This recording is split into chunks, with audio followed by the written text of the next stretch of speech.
नमस्कार दोस्तों, welcome back to फिल्मी जी। आज हम लेकर आए हैं फिल्म करुप्पू का एक कंप्लीट, डिटेल्ड और ऑनेस्ट रिव्यू। ये फिल्म रिलीज होने से पहले ही अपने powerful posters, intriguing promotional material, star cast और ऑडियंस के बीच बनी क्यूरियोसिटी की वजह से काफी बज़ क्रिएट कर चुकी थी। अब जब फिल्म फाइनली ऑडियंस के सामने आ चुकी है, तो सबसे बड़ा सवाल ये है कि क्या करुप्पू सिर्फ एक्सपेक्टेशंस और हाइप का रिजल्ट है या फिर ये वाकई एक ऐसी फिल्म है जो व्यूअर्स को एक मेमोरेबल सिनेमैटिक एक्सपीरियंस देने में सक्सेसफुल रहती है। इस रिव्यू में हम फिल्म को हर एंगल से एनालाइज करेंगे ताकि आपको मूवी देखने से पहले एक क्लियर आइडिया मिल सके कि आखिर करुप्पू किस लेवल की फिल्म है। हम बात करेंगे फिल्म की स्टोरी और कॉन्सेप्ट की, बिना किसी मेजर स्पॉयलर्स के, ताकि आन लॉग ऑन का एक्सपीरियंस खराब ना हो जो अभी तक मूवी देखने नहीं गए हैं। साथ ही हम देखेंगे कि स्क्रीन प्ले ऑडियंस को बिगिनिंग से एंड तक एंगेज रखने में कितना सक्सेसफुल रहता है और क्या फिल्म अपनी पेसिंग को मेंटेन कर पाती है या कहीं कहीं स्लो फील होती है। इसके अलावा हम डिस्कस करेंगे डायरेक्टर के विजन को कि उन्होंने स्टोरी को स्क्रीन पर किस तरह प्रेजेंट किया है और क्या उनका एग्जीक्यूशन फिल्म के ओवरऑल इम्पैक्ट को स्ट्रॉन्ग बनाता है या नहीं। परफॉर्मेंस डिपार्टमेंट की बात करें तो हम लीड एक्टर्स और सपोर्टिंग कास्ट के काम को भी डिटेल में इवैल्यूएट करेंगे। क्या एक्टर्स अपने कैरेक्टर्स में नेचुरली फिट बैठते हैं? क्या इमोशनल सीन्स ऑडियंस के साथ कनेक्ट करते हैं? क्या एक्शन और ड्रामेटिक मोमेंट स्क्रीन पर उतना हाई इम्पैक्ट क्रिएट करते हैं जितना उनसे एक्सपेक्ट किया जा रहा था?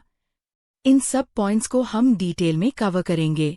साथ ही background score, songs, sound design और सिनेमाटोग्राफी पर भी नजर डालेंगे क्योंकि ये सब एलिमेंट्स किसी भी फिल्म के एटमॉस्फेयर और व्यूइंग एक्सपीरियंस को काफी हद तक डिफाइन करते हैं। अगर आप मास एंटरटेनमेंट के फैन हैं, इंटेंस ड्रामा पसंद करते हैं या फिर सिंपली जानना चाहते हैं कि करुप्पू आपके हार्ड एंड मनी और वैल्यूबल टाइम के लायक है या नहीं, तो ये रिव्यू आपके लिए है। वीडियो के एंड तक हम फिल्म के पॉजिटिव्स और नेगेटिव्स दोनों को डिस्कस करेंगे, किसी भी अननेसेसरी बायस के बिना, और आपको देंगे फाइनल वर्डिक्ट और रेटिंग। तो वीडियो को पूरा जरूर देखिए, अपनी ओपिनियन कमेंट्स में शेयर कीजिए और अगर आपको मूवीज, वेब सीरीज और एंटरटेनमेंट वर्ल्ड से जुड़ी हर बड़ी अपडेट, रिव्यू और एनालिसिस पसंद है तो फिल्मी जी को सब्सक्राइब करना और नोटिफिकेशन बेल को प्रेस करना मत भूलिएगा। मैं हूँ फिल्मी जी और अब वक्त आ गया है करुप्पू के हर पहलू को डिटेल में एक्सप्लोर करने का। चलिए शुरू करते हैं इस कंप्लीट मूवी रिव्यू के साथ। करुप्पू एक 2026 की Tamil language fantasy action film है जो अपने यूनिक कॉन्सेप्ट, मिथोलॉजिकल एलिमेंट्स और सोशली रेलेवेंट थीम्स के कॉम्बिनेशन की वजह से ऑडियंस के बीच काफी डिस्कशन का सब्जेक्ट बनी। फिल्म को आरजे बालाजी ने डायरेक्ट किया है और स्क्रीन प्ले को उन्होंने रत्ना कुमार, अश्विन रविचंद्रन, राहुल राज, टी.एस. गोपी कृष्णन और कारण अरविंद कुमार के साथ मिलकर डेवलप किया है। ड्रीम वॉरियर पिक्चर्स के बैनर टेल बनी इस फिल्म में सूर्या लीड रोल में नजर आते हैं, जबकि त्रिशा कृष्णन और आरजे बालाजी भी इम्पोर्टेंट कैरेक्टर्स पोर्ट्रे करते हैं। इनके साथ इंद्रंस, नाटी सुब्रमण्यम, स्वासिका, शिवदा और सुप्रीत रेड्डी जैसे टैलेंटेड एक्टर्स सपोर्टिंग रोल्स में फिल्म को और भी स्ट्रॉन्ग बनते हैं। फिल्म का कोर कॉन्सेप्ट एक पावरफुल गार्डियन डेटी, वेट्टी करुप्पू, के अराउंड रिवॉल्व करता है जो इंसानों की दुनिया में एक लॉयर के रूप में डिस्गाइज होकर आता है। उसका मिशन सिर्फ ईविल फोर्सेस से लड़ना नहीं बल्कि एक ऐसे करप्ट जुडिशियल सिस्टम का सामना करना भी है जो एक मासूम लड़की और उसके परिवार को इंसाफ से वंचित कर रहा होता है। ये लड़की लिवर ट्रांसप्लांट के लिए इंतजार कर रही होती है, लेकिन करप्शन, ग्रीड और ब्यूरोक्रेसी के जाल में फंस कर उसकी जिंदगी खतरे में पाट जाती है। इसी इमोशनल और सोशली रेलेवेंट कॉन्फ्लिक्ट को फैंटेसी और एक्शन के साथ ब्लेंड करके फिल्म एक एंगेजिंग सिनेमैटिक एक्सपीरियंस क्रिएट करने की कोशिश करती है। फिल्म की अनाउंसमेंट अक्टूबर 2024 में हुई थी, जब आईसी टेम्पररी टाइटल सूर्या 45 के नाम से रिवील किया गया था, क्योंकि ये सूर्या के करियर की 45th फिल्म थी as a lead actor.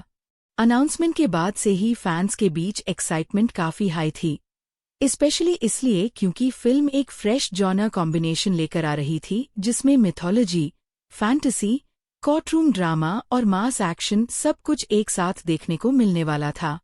Principal photography नवंबर 2024 में पोल्लाची के ब्यूटीफुल लोकेशंस पर शुरू हुई और फिल्म की शूटिंग कई स्केड्यूल्स के थ्रू कंप्लीट की गई। प्रोडक्शन प्रोसेस काफी एक्सटेंसिव रहा, जहां large scale sets, action sequences और फैंटेसी एलिमेंट्स को स्क्रीन पर ग्रैंड स्केल पर प्रेजेंट करने के लिए सिग्निफिकेंट एफर्ट किया गया। अर्ली 2026 तक शूटिंग ऑफिशियली कंप्लीट हो गई और पोस्ट प्रोडक्शन फेज में विजुअल इफेक्ट्स, साउंड डिजाइन और बैकग्राउंड स्कोर पर भी काफी काम किया गया ताकि फिल्म का मिथोलॉजिकल और फैंटेसी एटमॉस्फेयर ऑडियंस के लिए बिलीवेबल और इमर्सिव बन सके।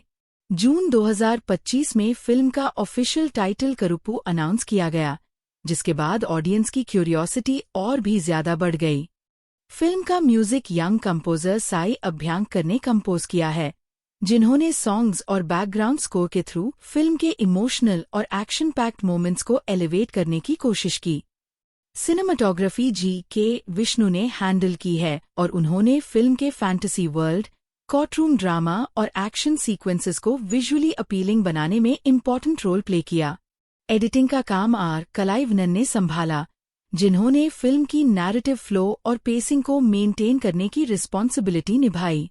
Grand visuals, emotionally driven story line और लार्जर दैन लाइफ प्रेजेंटेशन के साथ करुप्पू को एक मास एंटरटेनर और सोशली कॉन्शियस फैंटेसी ड्रामा के रूप में मार्केट किया गया।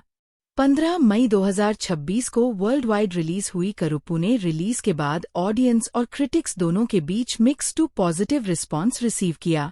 कई व्यूअर्स ने फिल्म के एम्बिशियस कॉन्सेप्ट, सूर्या की commanding screen presence, emotional core और फैंटेसी एक्शन ब्लेंड की तारीफ की, जबकि कुछ क्रिटिक्स ने स्क्रीन प्ले और एग्जीक्यूशन के कुछ एस्पेक्ट्स पर मिक्स्ड ओपिनियंस एक्सप्रेस किए। इसके बावजूद फिल्म ने बॉक्स ऑफिस पर इम्प्रेसिव परफॉर्मेंस दिखाया और स्ट्रॉन्ग वर्ड ऑफ माउथ के सपोर्ट से कमर्शियली सक्सेसफुल साबित हुई। थिएटर्स में फिल्म ने स्पेशली फैमिली ऑडियंसेस और सूर्या फैंस के बीच स्ट्रॉन्ग ट्रैक्शन जेनरेट किया, जिसकी वजह से कलेक्शंस लगातार बढ़ते गए। आखिरकार करुप्पू सिर्फ एक सक्सेसफुल फिल्म ही नहीं बनी बल्कि 2026 की हाईएस्ट ग्रॉसिंग तमिल फिल्म का रिकॉर्ड भी अपने नाम करने में कामयाब रही। इसके साथ ही ये सूर्या के करियर की सबसे ज्यादा कमाई करने वाली फिल्म भी बनी, जिसने उनके फिल्मोग्राफी में एक और मेजर कमर्शियल माइलस्टोन ऐड कर दिया। फैंटेसी, एक्शन, मिथोलॉजी और सोशल कमेंट्री के यूनिक मिक्स के साथ करुप्पू ने अपने आप को 2026 की सबसे टॉक्ड अबाउट तमिल फिल्म्स में शामिल कर लिया और ऑडियंस के बीच एक मेमोरेबल सिनेमैटिक एक्सपीरियंस के रूप में अपनी पहचान बनाई। फिल्म की कहानी एक इमोशनल और हार्ट ब्रेकिंग जर्नी के साथ शुरू होती है, जहां केरला के एक आम आदमी मतनचरी सुकुमारन अपनी छोटी बेटी बीनू को बचाने के लिए हर मुमकिन कोशिश कर रहा होता है। बीनू एक सीरियस लिवर डिजीज से जूझ रही होती है और उसकी जिंदगी बचाने के लिए अर्जेंट लिवर ट्रांसप्लांट की जरूरत होती है। अपनी बेटी के इलाज के लिए सुकुमारन अपनी पूरी जिंदगी की कमाई और परिवार की जामा पूंजी को इकट्ठा करता है। इसी मकसद से वो और बीनू केरला से चेन्नई ट्रेन के जरिए सफर करते हैं। उनके पास 60 सॉवरेन सोना होता है, जो ट्रांसप्लांट सर्जरी और मेडिकल एक्सपेंसेस के लिए रखा गया होता है। ये सोना उनके लिए सिर्फ एक फाइनेंशियल एसेट नहीं, बल्कि बीनू की जिंदगी बचाने की आखिरी उम्मीद होती है। लेकिन सफर के दौरान एक इंटरमीडिएट रेलवे स्टेशन पर ट्रेन रुकती है और इसी मौके का फायदा उठाते हुए कुछ प्रोफेशनल चोर उनका बैग चुरा लेते हैं। कुछ ही पालन में सुकुमारन और बीनू की सारी उम्मीदें टूट जाती है। जो पैसा और सोना बीनू की जान बचाने के लिए था, वो अचानक उनसे छीन लिया जाता है। मजबूरन दोनों नजदीकी पुलिस स्टेशन पहुंचकर कंप्लेंट दर्ज करते हैं। कुछ दिनों बाद पुलिस क्लेम करती है कि उन्होंने स्टोलन गोल्ड रिकवर कर लिया है, लेकिन हैरानी की बात ये होती है कि 7 सॉवरेन्स में से सिर्फ 45 सॉवरेन्स हाई रिकवर ह्यू बताए जाते हैं। बाकी 15 सॉवरेन्स का कोई हिसाब नहीं दिया जाता। सुकुमारन को शक होता है कि पुलिस सिस्टम के अंदर हाई करप्शन मौजूद है, लेकिन उसके पास इस बात को प्रूव करने का कोई तरीका नहीं होता। इसके बाद उसे बताया जाता है कि रिकवर्ड ज्वेलरी सीधा वापस नहीं मिल सकती और उसके लिए कोर्ट में return of property petition file करनी पड़ेगी। यहीं से उनकी मुश्किलों का असली सिलसिला शुरू होता है। कोर्ट के चक्कर लगाते लगाते सुकुमारन और बीनू की मुलाकात होती है बेबी कन्नन से, जो उस इलाके का एक बहुत पावरफुल और इन्फ्लुएंशियल एडवोकेट होता है। बाहर से देखा जाए तो वो एक सक्सेसफुल लॉयर नजर आता है, लेकिन असल में पूरे कोर्ट सिस्टम को करप्शन, मैनिपुलेशन और पॉलिटिकल इन्फ्लुएंस के जरिए कंट्रोल करता है। सुकुमारन उससे मदद की उम्मीद करता है, लेकिन बेबी कन्नन उसकी मजबूरी का फायदा उठता है। वो बार बार पैसे डिमांड करता है, अननेसेसरी लीगल प्रोसीजर्स क्रिएट करता है और केस को जानबूझकर डिले करता रहता है। हर हियरिंग के साथ बीनू की हेल्थ और खराब होती जाती है, जबकि जस्टिस उनसे और दूर चला जाता है। कोर्ट के कॉरिडोर्स में उनकी उम्मीदें धीरे धीरे डाम तोड़ने लगती है। सिस्टम जो उनकी मदद करना चाहिए था, वही उनके दर्द का सबसे बड़ा कारण बन जाता है। अपनी बेटी की हालत और सिस्टम की बेरुखी देखकर सुकुमारन टूट जाता है। जब इंसानी कानून और इंस्टीट्यूशंस उसकी मदद करने में फेल हो जाते हैं, तब वो डिवाइन जस्टिस की तरफ मुड़ता है। वो 7 वेल्स के रक्षक देवता वेट्टेई करुप्पू, जिसे एल्ला स्वामी के नाम से भी जाना जाता है, से प्रार्थना करता है। उसकी पुकार सुनकर करुप्पू फैसला करता है कि अब वक्त आ गया है कि करप्शन और इनजस्टिस का हिसाब लिया जाए।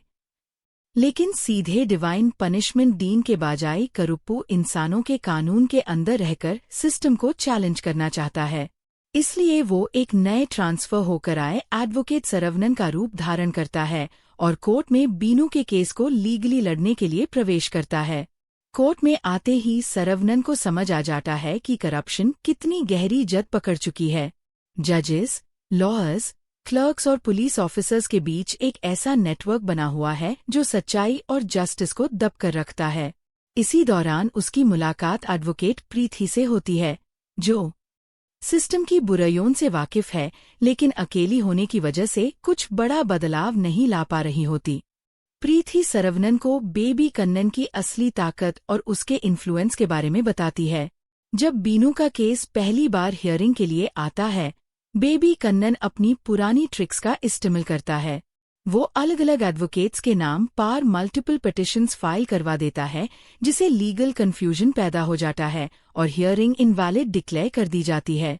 ये एक और डिले स्ट्रैटेजी होती है जिसे बीनू को इंसाफ मिलने में और देर हो। सरवनन सीक्रेटली अपनी डिवाइन पावर्स का इस्तेमाल करके करप्शन के खिलाफ काम करना शुरू करता है।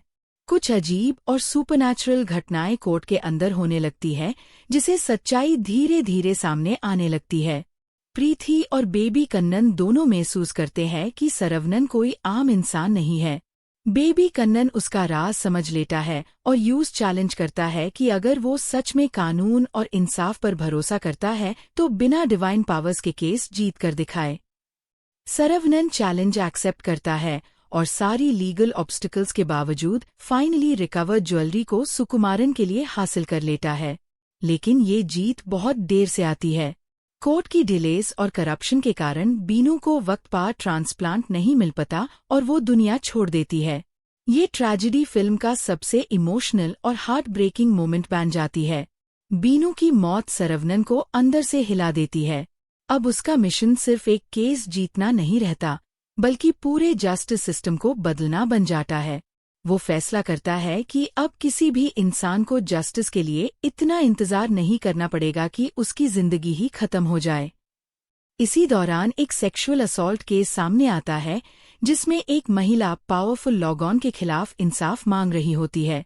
इन्वेस्टिगेशन से पता चलता है कि इस क्राइम के पीछे बेबी कन्नन के पॉलिटिकल कनेक्शंस और कुछ इन्फ्लुएंशियल लॉगॉन का हाथ है। सरवनन ये केस प्रीति को देता है ताकि वो खुद जस्टिस की लड़ाई लेड और सिस्टम के सामने सच को रखे। प्रीति की एक पुरानी इच्छा थी कि एक ऐसा कोर्ट हो जहां कोई झूठ ना बोल सके और जहां सालों पुराने अनरिजॉल्व्ड केसेस को भी इंसाफ मिल सके। करुप्पू उसकी इस इच्छा को डिवाइन इंटरवेंशन के जरिए रियलिटी में बदल देता है। जब सेक्सुअल असॉल्ट केस की हियरिंग शुरू होती है तो बेबी कन्नन अचानक कोर्ट में झूठ बोलने की अपनी क्षमता खो देता है। चाहे वो कितनी भी कोशिश करे, उसके मुंह से सिर्फ सच निकलता है। कोर्ट में सबके सामने उसकी कन्फेशन हो जाती है और कई बड़े राज खुलने लगते हैं। ये देखकर आस मिनिस्टर को गुस्सा आता है, जो क्राइम में इन्वॉल्व्ड होता है, और वो बेबी कन्नन को ही खत्म करने का प्लान बनाता है। धीरे धीरे बेबी कन्नन को एहसास होता है कि ये सब करुप्पू की डिवाइन पावर का नतीजा है। करुप्पू अपनी शक्तियों का इस्तेमाल करके 7 वेल्स की बाउंड्री के अंदर क्राइम को लगभग नामुमकिन बना देता है। पुराने अनरिजॉल्व्ड केसेस अचानक सॉल्व होने लगते हैं, क्रिमिनल्स एक्सपोज होने लगते हैं और नए क्राइम्स होने से पहले ही रुक जाते हैं। बेबी कन्नन नोटिस करता है कि मिनिस्टर के आदमी भी आस प्रोटेक्टेड एरिया के अंदर कोई जुर्म नहीं कर पा रहे। लेकिन करुप्पू की एक लिमिटेशन भी होती है। उसकी डिवाइन पावर्स सिर्फ 7 वेल्स के एरिया तक सीमित होती है। इसी वीकनेस का फायदा उठाने के लिए बेबी कन्नन एक डेंजरस प्लान बनाता है। वो फैसला करता है कि एगर कोर्ट को 7 वेल से बाहर शिफ्ट कर दिया जाए तो करुप्पू की पावर खत्म हो जाएगी। इस प्लान को एग्जीक्यूट करने के लिए वो एक जज का मर्डर कर देता है जो रीलोकेशन का विरोध कर रहा होता है। इसके बाद कोर्ट कॉम्प्लेक्स के अंदर जानबूझकर अफरा तफरी और वायलेंस क्रिएट करवाता है जिसे बिल्डिंग कोलैप्स हो जाती है। इस ट्रेजेडी को एक्सक्यूज बनाकर वो अथॉरिटीज को कन्विंस कर लेता है कि कोर्ट को टेम्पररीली एक नए लोकेशन पास शिफ्ट कर दिया जाए। कोर्ट को श्रीपेरुम्बदूर आईटी पार्क में रीलोकेट कर दिया जाता है और बेबी कन्नन को लगता है कि अब वो करुप्पू के इन्फ्लुएंस से आज़ाद हो गया है। लेकिन कर्मा और डिवाइन जस्टिस उसका पीछा नहीं छोड़ते। जब वो नए जज को ब्राइब करने की कोशिश करता है तो उसकी लॉ प्रैक्टिस लाइसेंस सस्पेंड कर दी जाती है। इसके बावजूद वो अपनी पावर बचाने के लिए हर हद पार करने को तैयार रहता है। नए कोर्ट के इनॉग्रेशन के दिन बेबी कन्नन आर्म्ड मैन के साथ आता है और सबको धमकाने की कोशिश करता है। लेकिन उस वक्त एक अनएक्सपेक्टेड रेवलेशन होता है। Deputy superintendent of police Durai Singham सामने आता है और पता चलता है कि वो असल में कावल करुप्पू है जो नए एरिया का गार्डियन डेटी है। जिस तरह 7 वेल्स का रक्षक वेटी करुप्पू था, उसी तरह नए इलाके का अपना डिवाइन प्रोटेक्टर मौजूद होता है। दोनों डिवाइन फोर्सेस के इंटरवेंशन के सामने बेबी कन्नन की सारी चालें फेल हो जाती है। आखिरकार करप्शन, ग्रीड और पावर के डैम पर खड़ा उसका पूरा एम्पायर टूट जाता है और उसकी हुकूमत का अंत हो जाता है। फिल्म एक पावरफुल मैसेज के साथ खत्म होती है कि चाहे इंसानी कानून कितना भी करप्ट क्यों ना हो जाए, सच और इंसाफ को हमेशा के लिए दबाकर नहीं रखा जा सकता। करुप्पू की कास्ट फिल्म की सबसे बड़ी स्ट्रेंथ्स में से एक मानी जाती है, जहां एक्सपीरियंस्ड परफॉर्मर्स और टैलेंटेड सपोर्टिंग एक्टर्स मिलकर स्टोरी को एक ग्रैंड और इम्पैक्टफुल स्केल पर प्रेजेंट करते हैं। फिल्म के सेंटर में सुपरस्टार सूर्या है, जो मल्टीपल आइडेंटिटीज के साथ एक हाईली चैलेंजिंग रोल निभाते हैं। वो वेट्टी करुप्पू या करुप्पू स्वामी के रूप में नजर आते हैं, जो 7 वेल्स का डिवाइन गार्डियन डेटी है और इनजस्टिस के खिलाफ लड़ने के लिए इंसानी दुनिया में एडवोकेट सरवनन का रूप धारण करता है। फिल्म के क्लाइमैक्स में सूर्या एक और सरप्राइज अवतार में deputy superintendent of police Durai Singham के रूप में भी दिखाई देते हैं, जो उनके आइकॉनिक सिंगम फ्रैंचाइज कैरेक्टर को ट्रिब्यूट देता है। सूर्या का परफॉर्मेंस फिल्म का इमोशनल और मास बैकबोन है, जहां उन्हें courtroom drama, emotional scenes, fantasy elements और एक्शन पैक्ड सीक्वेंसेस सभी को बैलेंस करते हुए देखा जाता है। त्रिशा कृष्णन फिल्म में एडवोकेट प्रीति का रोल प्ले करती है, जो एक सिंसियर और जस्टिस ओरिएंटेड लॉयर है। कोर्ट सिस्टम में फैली करप्शन के बीच वो सच और इंसाफ के लिए लड़ने वाली कुछ चुनिंदा लोगों में से एक होती है। कैरेक्टर की इमोशनल डेप्थ और डिटर्मिनेशन को त्रिशा ने काफी ग्रेस के साथ पोर्ट्रे किया है। फिल्म में उनकी वॉइस डबिंग रिनाउंड सिंगर और वॉइस आर्टिस्ट चिन्मयी ने की है, जो कैरेक्टर को और भी नेचुरल फील देती है। आरजे बालाजी फिल्म के मैं एंटेगोनिस्ट बेबी कन्नन या बीके के रोल में नजर आते हैं। ये कैरेक्टर एक हाईली इन्फ्लुएंशियल, मैनिपुलेटिव और करप्ट एडवोकेट है जो पूरे कोर्ट सिस्टम को अपने कंट्रोल में रखता है। बालाजी ने विलेनिश शेड्स और डार्क ह्यूमर को इफेक्टिवली ब्लेंड करके कैरेक्टर को मेमोरेबल बनाया है।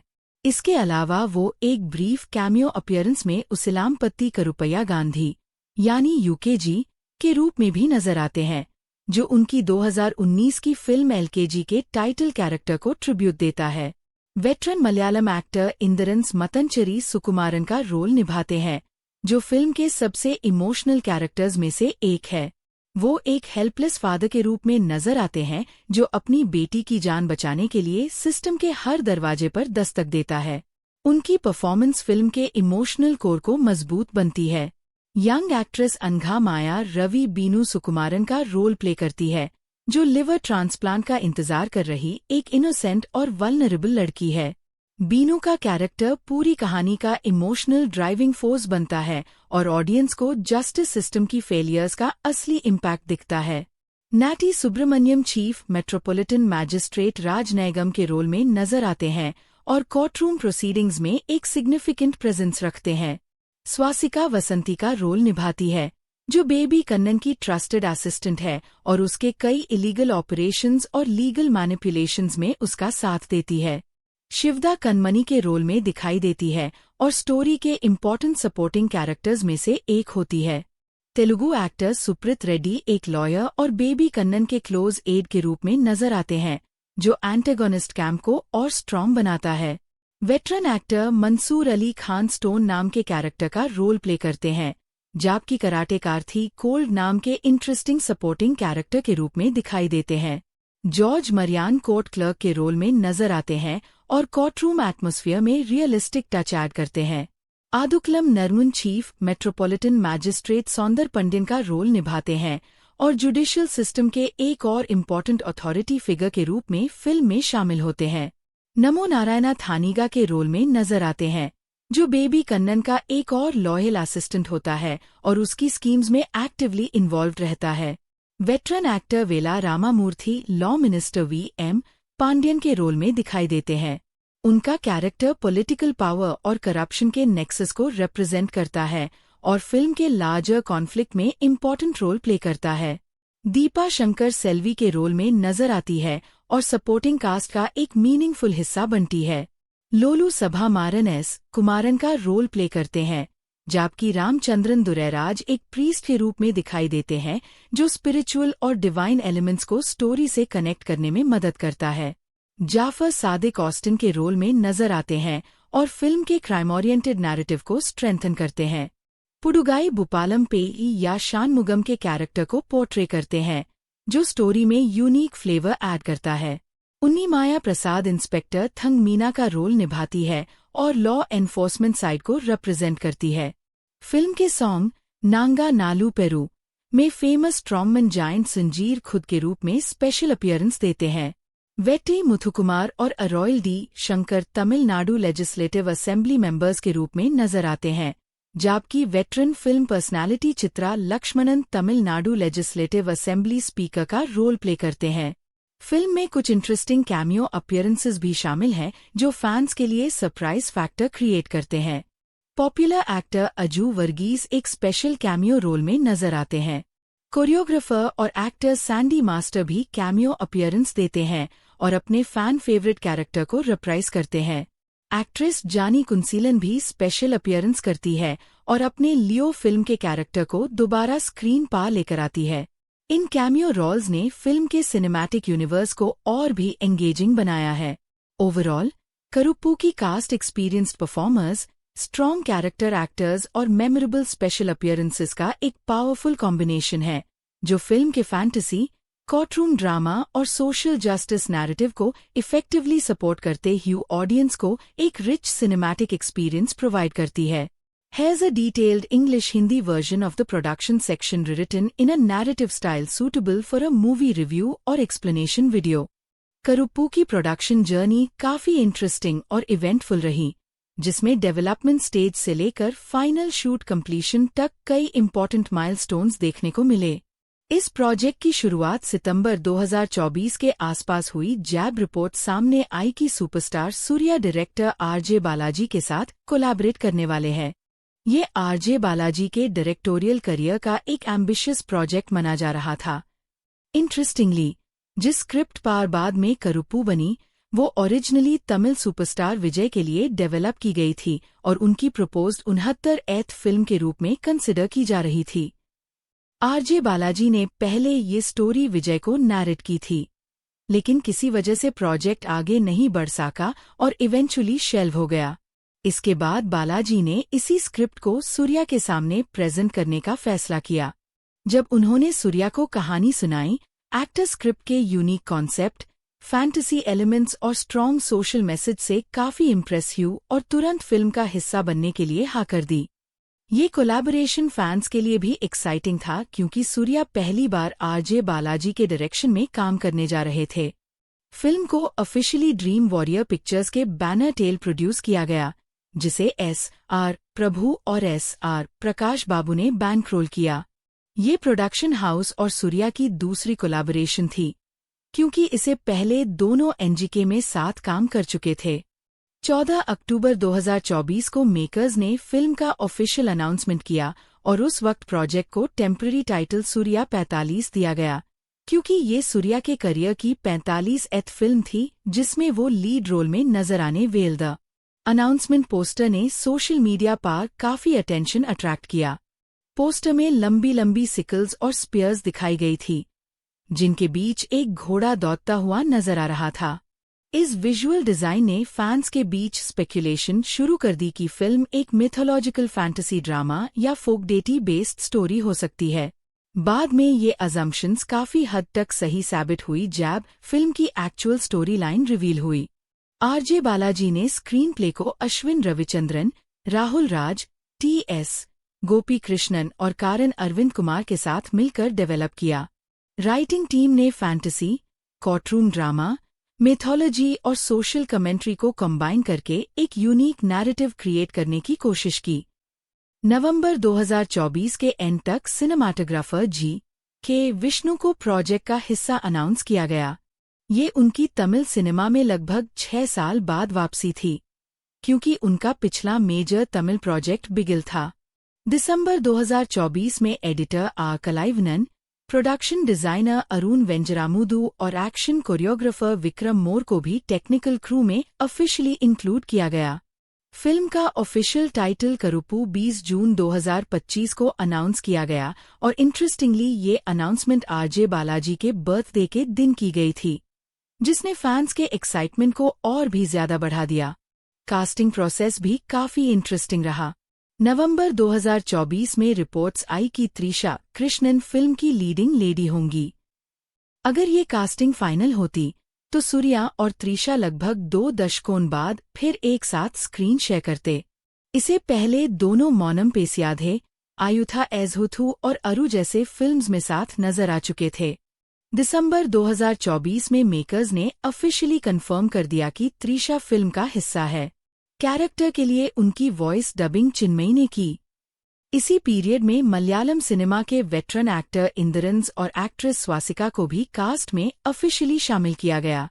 स्वासिका ने इसे पहले सोशल मीडिया पर हिंट्स देकर फैंस के बीच क्यूरियोसिटी क्रिएट कर दी थी। इसके बाद शिवदा, नाटी सुब्रमण्यम, सुप्रीत रेड्डी और अनघा माया रवि को भी कास्ट का हिस्सा अनाउंस किया गया। अनघा के लिए ये तमिल सिनेमा में डेब्यू प्रोजेक्ट था। पॉपुलर मलयालम एक्टर अजू वर्गीस ने फिल्म में एक स्पेशल कैमियो अपीयरेंस किया और रिपोर्ट्स के मुताबिक उन्होंने इस रोल के लिए कोई रिम्यूनरेशन भी चार्ज नहीं किया। इंद्रंस ने बाद में रिवील किया कि शुरुआत में उन्हें तमिल लैंग्वेज को लेकर थोड़ी हेजिटेशन थी, लेकिन आरजे बालाजी ने उन्हें बताया कि उनका कैरेक्टर खुद एक मलयाली है, जिसके बाद वो फिल्म करने के लिए कंफर्टेबल हो गए। फिल्म की शूटिंग का ऑफिशियल स्टार्ट 27 नवंबर 2024 को पोल्लाची के फेमस मसानी अमन टेम्पल में एक ट्रेडिशनल पूजा सेरेमनी के साथ हुआ। कास्ट और क्रू की मौजूदगी में फिल्म का इनॉग्रेशन किया गया और अगले ही दिन कोयम्बटूर में फर्स्ट शूटिंग शेड्यूल शुरू कर दिया गया। दिसंबर 2024 के शुरुआती दिनों में सेट से कुछ फोटोग्राफ्स ऑनलाइन लीक हो गई थी, जिसमें सूर्या और त्रिशा लॉयर्स के कॉस्ट्यूम्स में नजर आए। इन लीक्ड इमेजेस ने ऑडियंस के बीच कोर्टरूम ड्रामा एंगल को लेकर काफी स्पेकुलेशन क्रिएट कर दिया। फरवरी 2025 तक टीम चेन्नई के ईस्ट कोस्ट रोड एरिया में कुछ क्रूशल सीक्वेंसेस शूट करने की प्लानिंग कर रही थी, लेकिन केलम्बक कमवंदलूर स्ट्रेच के वेलिचल एरिया में शूटिंग के दौरान प्रोडक्शन टीम द्वारा बनाए गए टेम्पररी स्ट्रक्चर्स और प्लेटफॉर्म्स की वजह से ट्रैफिक और रोड ब्लॉक्स क्रिएट हो गए। लोकल रेजिडेंट्स ने अथॉरिटीज को कंप्लेंट की और पुलिस ने इंटरवेंशन करते शूटिंग टेम्पररीली रोक दी। इन्वेस्टिगेशन के बाद पता चला कि प्रोडक्शन टीम ने कुछ परमिशंस प्रॉपर्ली सिक्योर नहीं की थी, जिसकी वजह से प्लान शेड्यूल कैंसिल करना पड़ा और मेकर्स को फ्रेश अप्रूवल्स लेने के लिए कहा गया। मार्च 2025 के शुरुआत में प्रोडक्शन हैदराबाद शिफ्ट हो गया, जहां रामोजी फिल्म सिटी में एक इम्पॉर्टेंट सीक्वेंस शूट किया गया। इसी महीने फिल्म के लिए एक ग्रैंड फेस्टिव सॉन्ग भी शूट हुआ, जिसमें लीड एक्टर्स के साथ 500 से ज्यादा डांसर्स ने पार्टिसिपेट किया। इस सीक्वेंस के लिए प्रोडक्शन डिजाइनर अरुण वेंजरामुदु ने ईस्ट कोस्ट रोड के आदित्यरम स्टूडियोज में एक मैसिव सेट कंस्ट्रक्ट किया था। सॉन्ग को कोरियोग्राफर शोभी ने डिजाइन किया और रिपोर्ट्स के मुताबिक ये फिल्म के सबसे विजुअली स्पेक्टेकुलर सीक्वेंसेस में से एक था। मई 2025 में एक्सपेक्टेशंस थी कि शूटिंग जल्दी कंप्लीट हो जाएगी, लेकिन प्रोडक्शन डिलेस की वजह से फिल्म का शूट एक्सपेक्टेड टाइमलाइन से आगे बढ़ गया। अगस्त 2025 तक भी फिल्मिंग कंप्लीट नहीं हुई थी। अक्टूबर 2025 में आरजे बालाजी ने रिवील किया कि फिल्म का लगभग 3/4 हिस्सा कंप्लीट हो चुका है और बाकी पोर्शंस पर काम चल रहा है। आखिरकार 2026 के शुरुआत में ऑफिशियली अनाउंस किया गया कि प्रिंसिपल फोटोग्राफी सक्सेसफुली कंप्लीट हो चुकी है और फिल्म पोस्ट प्रोडक्शन फेज में एंटर कर गई है। फिल्म के लोकेशंस और सेट डिजाइन पर भी काफी मेहनत की गई थी। ओल्ड कोर्ट के एक्सटीरियर शॉट्स कोयम्बटूर के तमिलनाडु एग्रीकल्चरल यूनिवर्सिटी कैंपस में शूट किए गए, जबकि न्यू कोर्ट बिल्डिंग के एक्सटीरियर पोर्शंस पीएसजी आईटेक कैंपस के पीएसजी कन्वेंशन सेंटर में फिल्मे गए। इन लोकेशंस ने फिल्म के कोर्टरूम एटमॉस्फेयर को रियलिस्टिक और विजुअली ऑथेंटिक बनाने में इम्पॉर्टेंट रोल प्ले किया। ओवरऑल देखा जाए तो करुप्पू की प्रोडक्शन जर्नी एक ambitious vision, large scale planning, casting surprises, technical excellence और मल्टीपल प्रोडक्शन चैलेंजेस का कॉम्बिनेशन थी। इन सब एफर्ट्स ने मिलकर फिल्म को एक ग्रैंड फैंटेसी कोर्टरूम ड्रामा के रूप में शेप दिया, जो इवेंचुअली ऑडियंस के सामने एक लार्ज स्केल सिनेमैटिक एक्सपीरियंस बनकर आई। करुप्पू का म्यूजिक फिल्म के सबसे इम्पॉर्टेंट क्रिएटिव एस्पेक्ट्स में से एक था और इसके डेवलपमेंट की कहानी भी काफी इंटरेस्टिंग रही। जब फिल्म का प्रोजेक्ट इनिशियली अनाउंस हुआ था, टैब मेकर्स ने लेजेंडरी कंपोजर ए.आर. रहमान को साउंड ट्रैक और बैकग्राउंड स्कोर के लिए ऑन बोर्ड किया था। अगर ये कोलैबोरेशन कंटिन्यू रहती तो ये सूर्या और रहमान की लीड एक्टर कंपोजर जोड़ी की चौथी फिल्म होती। इसे पहले दोनों आयुथा एजहोथू, सिल्लुनु औरू काधल और 24 जैसे मेमोरेबल प्रोजेक्ट्स में साथ काम कर चुके थे। रहमान का नाम प्रोजेक्ट से जट्टे हाई फैंस के एक्सपेक्टेशंस बहुत हाई हो गए थे, क्योंकि उनकी म्यूजिक कॉम्पोजिशंस हमेशा से सिनेमैटिक ग्रैंड्योर और इमोशनल डेप्थ के लिए जानी जाती रही है। लेकिन प्रोडक्शन के अर्ली स्टेजेस में ही अनएक्सपेक्टेड डेवलपमेंट्स हुई और ए.आर. रहमान ने कुछ अनडिस्क्लोज्ड रीजंस की वजह से प्रोजेक्ट से अलग होने का फैसला कर लिया। इस डिसीजन ने फैंस को सरप्राइज कर दिया, क्योंकि काफी लोग फिल्म के म्यूजिक को लेकर उनसे बहुत बड़ी एक्सपेक्टेशंस रख रहे थे। रहमान के एग्जिट के बाद मेकर्स के सामने सबसे बड़ा चैलेंज था एक ऐसे कंपोजर को ढूंढना जो फिल्म के लार्ज स्केल फैंटेसी, मिथोलॉजी और कोर्टरूम ड्रामा बेस्ड नैरेटिव को इफेक्टिवली सपोर्ट कर सके। 9 दिसंबर 2024 को ऑफिशियली अनाउंस किया गया कि young and rapidly rising music composer Sai Abhyankar film के नए म्यूजिक डायरेक्टर होंगे। ये अनाउंसमेंट तमिल म्यूजिक इंडस्ट्री के लिए भी एक सिग्निफिकेंट मोमेंट था, क्योंकि रिलेटिवली यंग कंपोजर को एक सुपरस्टारलेड बिग बजट प्रोजेक्ट की रिस्पॉन्सिबिलिटी दी जा रही थी। साई अभ्यंकर ने इस अपॉर्चुनिटी को अपने करियर के सबसे इम्पॉर्टेंट माइलस्टोन्स में से एक माना और फिल्म के म्यूजिकल आइडेंटिटी को क्रिएट करने के लिए एक्सटेंसिव वर्क शुरू किया। उनका ऑब्जेक्टिव सिर्फ सॉन्ग्स कंपोज करना नहीं था, बल्कि एक ऐसा म्यूजिकल एटमॉस्फेयर क्रिएट करना था जो करुप्पू के डिवाइन, इमोशनल और एक्शन ओरिएंटेड थीम्स को रिफ्लेक्ट कर सके। फिल्म के म्यूजिक प्रमोशन कैंपेन की शुरुआत पहले सिंगल गॉड मोड के रिलीज के साथ हुई। ये ट्रैक 20 अक्टूबर 2025 को दिवाली के फेस्टिव ओकेजन पर लॉन्च किया गया। सॉन्ग रिलीज होते हाई सोशल मीडिया और स्ट्रीमिंग प्लेटफॉर्म्स पर काफी अटेंशन अट्रैक्ट करने लगा। इस ट्रैक को फिल्म के डिवाइन और लार्जर दैन लाइफ थीम्स का म्यूजिकल इंट्रोडक्शन माना गया। पावरफुल बीट्स, एनर्जेटिक कॉम्पोजिशन और ग्रैंड प्रेजेंटेशन ने फैंस के बीच एक्साइटमेंट को और भी ज्यादा बढ़ा दिया। कई लिसनर्स ने आईएससी फिल्म के मास अपील और मिथोलॉजिकल अंडरटोन्स का परफेक्ट रिप्रेजेंटेशन बताया।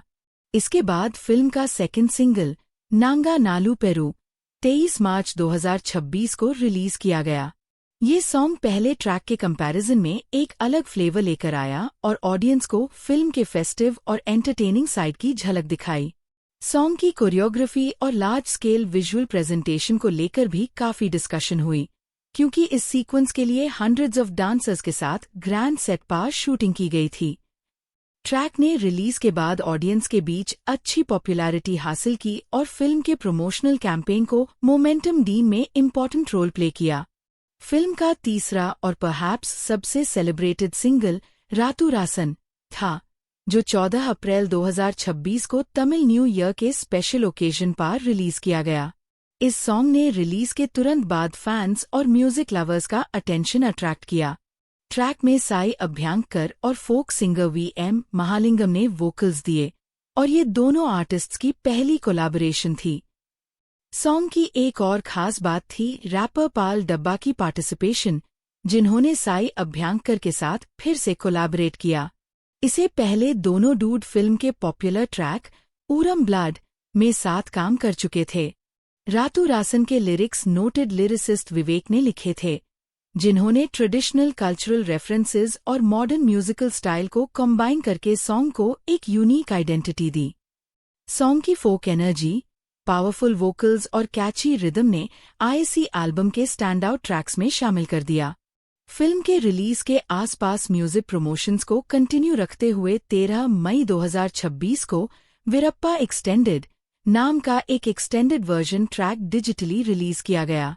ये स्पेशल वर्जन स्पॉटिफाई और अदर स्ट्रीमिंग प्लेटफॉर्म्स पर लॉन्च हुआ और अन लिसनर्स के लिए एक बोनस म्यूजिकल एक्सपीरियंस लेकर आया जो फिल्म के साउंड ट्रैक को और एक्सप्लोर करना चाहते थे। एक्सटेंडेड ट्रैक ने ओरिजिनल कॉम्पोजिशन के म्यूजिकल थीम्स को और एक्सपैंड किया और फैंस के बीच पॉजिटिव रिस्पॉन्स रिसीव किया। फिल्म के म्यूजिक लॉन्च सेलिब्रेशंस भी काफी ग्रैंड स्केल पर ऑर्गेनाइज किए गए। करुप्पू का ऑफिशियल ऑडियो लॉन्च इवेंट 26 अप्रैल 2026 को मदुरै के सोलमलाई कॉलेज ऑफ इंजीनियरिंग कैंपस में कंडक्ट किया गया। इवेंट में फिल्म की कास्ट, क्रू और इंडस्ट्री पर्सनालिटीज ने पार्टिसिपेट किया। थाउजेंड्स ऑफ फैंस की प्रेजेंस ने इवेंट को एक फेस्टिवल-लाइक एटमॉस्फेयर दे दिया। सूर्या, आरजे बालाजी, त्रिशा और म्यूजिक कंपोजर साई अभ्यंकर ने स्टेज पर फिल्म और उसके म्यूजिक के बारे में अपने एक्सपीरियंसेस शेयर किए। ऑडियो लॉन्च के दौरान सॉन्ग्स की लाइव प्रेजेंटेशन और ऑडियंस इंटरैक्शन ने इवेंट को और मेमोरेबल बना दिया। इस ग्रैंड फंक्शन ने फिल्म के रिलीज के लिए हाइप को सिग्निफिकेंटली इंक्रीज किया और साउंड ट्रैक को ऑडियंस तक वाइडर स्केल पर पहुंचने में मदद की। आखिरकार फिल्म का कंप्लीट साउंड ट्रैक एल्बम 25 मई 2026 को ऑफिशियली रिलीज किया गया। एल्बम में डिवोशनल अंडरटोन्स, फोक इंस्पायर्ड मेलोडीज, एनर्जेटिक मास ट्रैक्स और इमोशनल कॉम्पोजिशंस का इंटरेस्टिंग ब्लेंड देखने को मिला। साई अभ्यंकर ने अपने फ्रेश म्यूजिकल अप्रोच के साथ फिल्म के फैंटेसी एक्शन नैरेटिव को सपोर्ट करने की कोशिश की और कई लिसनर्स ने उनके वर्क को प्रोजेक्ट की हाइलाइट्स में से एक माना। ओवरऑल, करुप्पू का music journey unexpected composer change से शुरू होकर सक्सेसफुल साउंड ट्रैक रिलीज तक पहुंची और साई अभ्यंकर के लिए ये फिल्म एक मेजर ब्रेक थ्रू प्रोजेक्ट के रूप में सामने आई। एल्बम ने फिल्म के mythological atmosphere, emotional story telling और मास एंटरटेनमेंट एलिमेंट्स को इफेक्टिवली कॉम्प्लीमेंट करते हुए ऑडियंस के बीच अपनी अलग पहचान बनाई। करुप्पू की मार्केटिंग स्ट्रैटेजी केयरफुली प्लान्ड और फेस्ड मैनर में एक्सिक्यूट की गई थी, जिसका प्राइमरी ऑब्जेक्टिव फिल्म के अराउंड क्यूरियोसिटी, एक्साइटमेंट और ऑडियंस एंगेजमेंट को ग्रेजुअली बिल्ड करना था। क्योंकि फिल्म एक यूनिक कॉम्बिनेशन थी फैंटेसी, मिथोलॉजी, कोर्टरूम ड्रामा और मास कमर्शियल एंटरटेनमेंट का, मेकर्स चाहते थे कि प्रमोशनल मटेरियल धीरे धीरे ऑडियंस के सामने रिवील किया जाए ताकि सस्पेंस और एंटिसिपेशन दोनों मेंटेन रहे।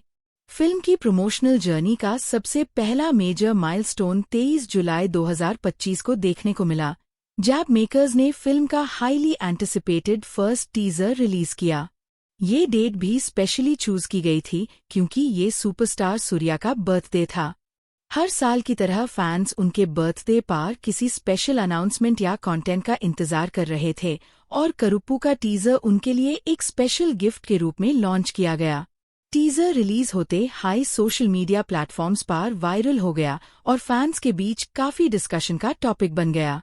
इस टीजर ने पहली बार ऑफिशियली रिवील किया कि सूर्या फिल्म में सरवनन नाम का कैरेक्टर पोर्ट्रे कर रहे हैं। ये नाम ऑडियंस के लिए और भी इंटरेस्टिंग इसलिए बना क्योंकि सरवनन असल में सूर्या का रियल बर्थ नेम भी है। इस रेफरेंस ने फैंस को इंस्टेंटली अट्रैक्ट किया और टीजर के रिलीज के बाद सोशल मीडिया पर इस डिटेल को लेकर काफी कॉन्वर्सेशंस देखने को मिली। टीजर ने साथ ही अन रिपोर्ट्स और रूमर्स को भी कंफर्म कर दिया जो कई महीनों से सर्कुलेट हो रहे थे कि सूर्या फिल्म में एक लॉयर का रोल निभाने वाले हैं। कोर्टरूम सेटिंग्स, लीगल रेफरेंसेस और सूर्या के एडवोकेट लुक ने क्लियर इंडिकेशन दे दिया कि फिल्म की स्टोरी जस्टिस सिस्टम और लीगल बैटल के अराउंड रिवॉल्व करेगी। टीजर की एक और खास बात ये थी कि उसमें सूर्या के पुराने ब्लॉकबस्टर फिल्म्स के सटल रेफरेंसेस और कॉलबैक्स भी इंक्लूड किए गए थे। पर्टिकुलरली उनकी आइकॉनिक फिल्म गजनी से इंस्पायर्ड कुछ मोमेंट्स और विजुअल नॉड्स ने लॉन्ग टाइम फैंस के लिए नॉस्टैल्जिया क्रिएट किया। ये रेफरेंसेस सिर्फ फैन सर्विस के लिए नहीं थे, बल्कि ऑडियंस के इमोशनल कनेक्शन को स्ट्रेंथन करने के लिए भी उसे किए गए। टीजर की background score, intense visuals, mystery field atmosphere और सूर्या की कमांडिंग स्क्रीन प्रेजेंस ने फिल्म को लेकर एक्सपेक्टेशंस को काफी हाई लेवल तक पहुंचा दिया। रिलीज के बाद टीजर ने मिलियंस ऑफ व्यूज जनरेट किए और एंटरटेनमेंट मीडिया में एक्सटेंसिवली कवर किया गया। टीजर के बाद मेकर्स ने कुछ समय तक फिल्म के बारे में लिमिटेड इन्फॉर्मेशन हाई रिवील की, जिसे सस्पेंस मेंटेन रहा। जैसे जैसे रिलीज डेट नजदीक आती गई, ऑडियंस फिल्म के ट्रेलर का इंतजार करने लगी। फिल्म के प्रमोशनल कैंपेन का दूसरा सबसे बड़ा इवेंट 10 मई 2026 को हुआ, जब करुप्पू के मेकर्स ने इंडियन प्रीमियर लीग के एक हाई प्रोफाइल क्रिकेट मैच के दौरान फिल्म को एग्रेसिवली प्रमोट करने का फैसला किया।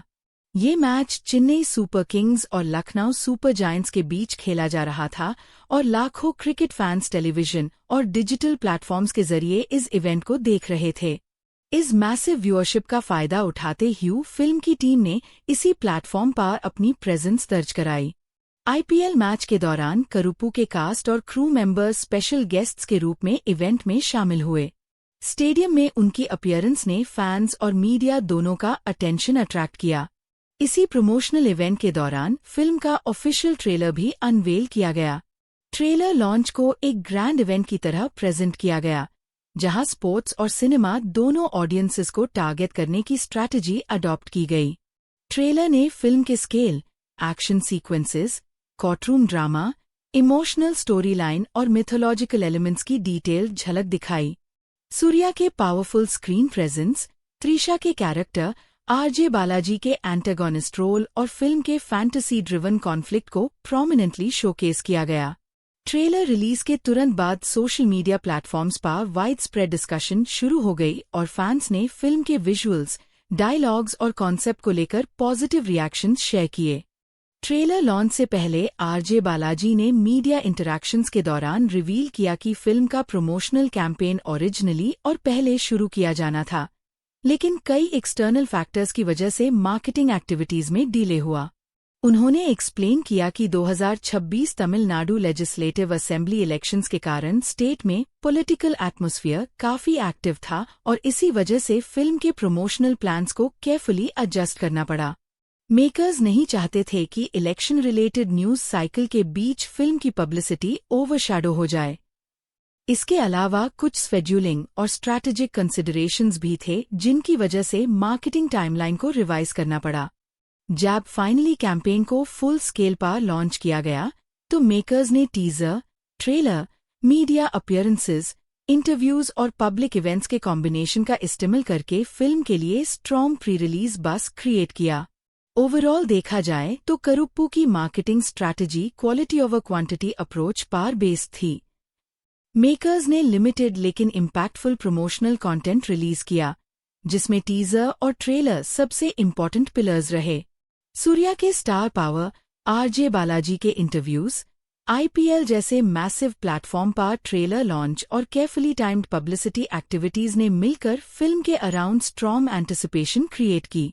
ये प्रमोशनल कैंपेन ऑडियंस को फिल्म के मिस्ट्री, फैंटेसी, एक्शन और कोर्टरूम ड्रामा एलिमेंट्स के प्रति क्यूरियस बनाने में सक्सेसफुल रही और रिलीज से पहले करुप्पू को 2026 की सबसे डिस्कस्ड तमिल फिल्म्स में से एक बना दिया। करुप्पू की रिलीज जर्नी फिल्म की प्रोडक्शन की तरह ही काफी ड्रामेटिक और इवेंटफुल रही। जैब फिल्म का प्रोजेक्ट डेवलपमेंट और शूटिंग फेज में था। टैब मेकर्स का ओरिजिनल प्लान था कि IC 2025 के दिवाली फेस्टिवल के दौरान रिलीज किया जाए। दिवाली तमिल सिनेमा के लिए ट्रेडिशनली सबसे प्रॉफिटेबल रिलीज विंडोज में से एक मानी जाती है और सूर्या जैसे सुपरस्टार की फिल्म के लिए ये एक आइडियल ओकेजन माना जा रहा था। फैंस भी एक्सपेक्ट कर रहे थे कि फेस्टिव सीजन में उन्हें एक ग्रैंड थिएट्रिकल एक्सपीरियंस देखने को मिलेगा। लेकिन जैसे जैसे फिल्म अपने फाइनल स्टेजेस की तरफ बढ़ी, post production work expected timeline के अंदर कंप्लीट नहीं हो पाया। फिल्म में fantasy elements, visual effects, background score, sound mixing और मल्टीपल टेक्निकल प्रोसेसेस शामिल थे, जिनके लिए एडिशनल टाइम की जरूरत पड़ी। इसी वजह से मेकर्स ने दिवाली 2025 रिलीज प्लान को ऑफिशियली पोस्टपोन करने का फैसला किया। ये डिसीजन फैंस के लिए डिसअपॉइंटिंग था, लेकिन प्रोडक्शन टीम चाहती थी कि फिल्म क्वालिटी के मामले में किसी भी तरह का कॉम्प्रोमाइज ना हो। डिले के बाद ऑडियंस के बीच फिल्म की नई रिलीज डेट को लेकर काफी स्पेक्युलेशन चलने लगी।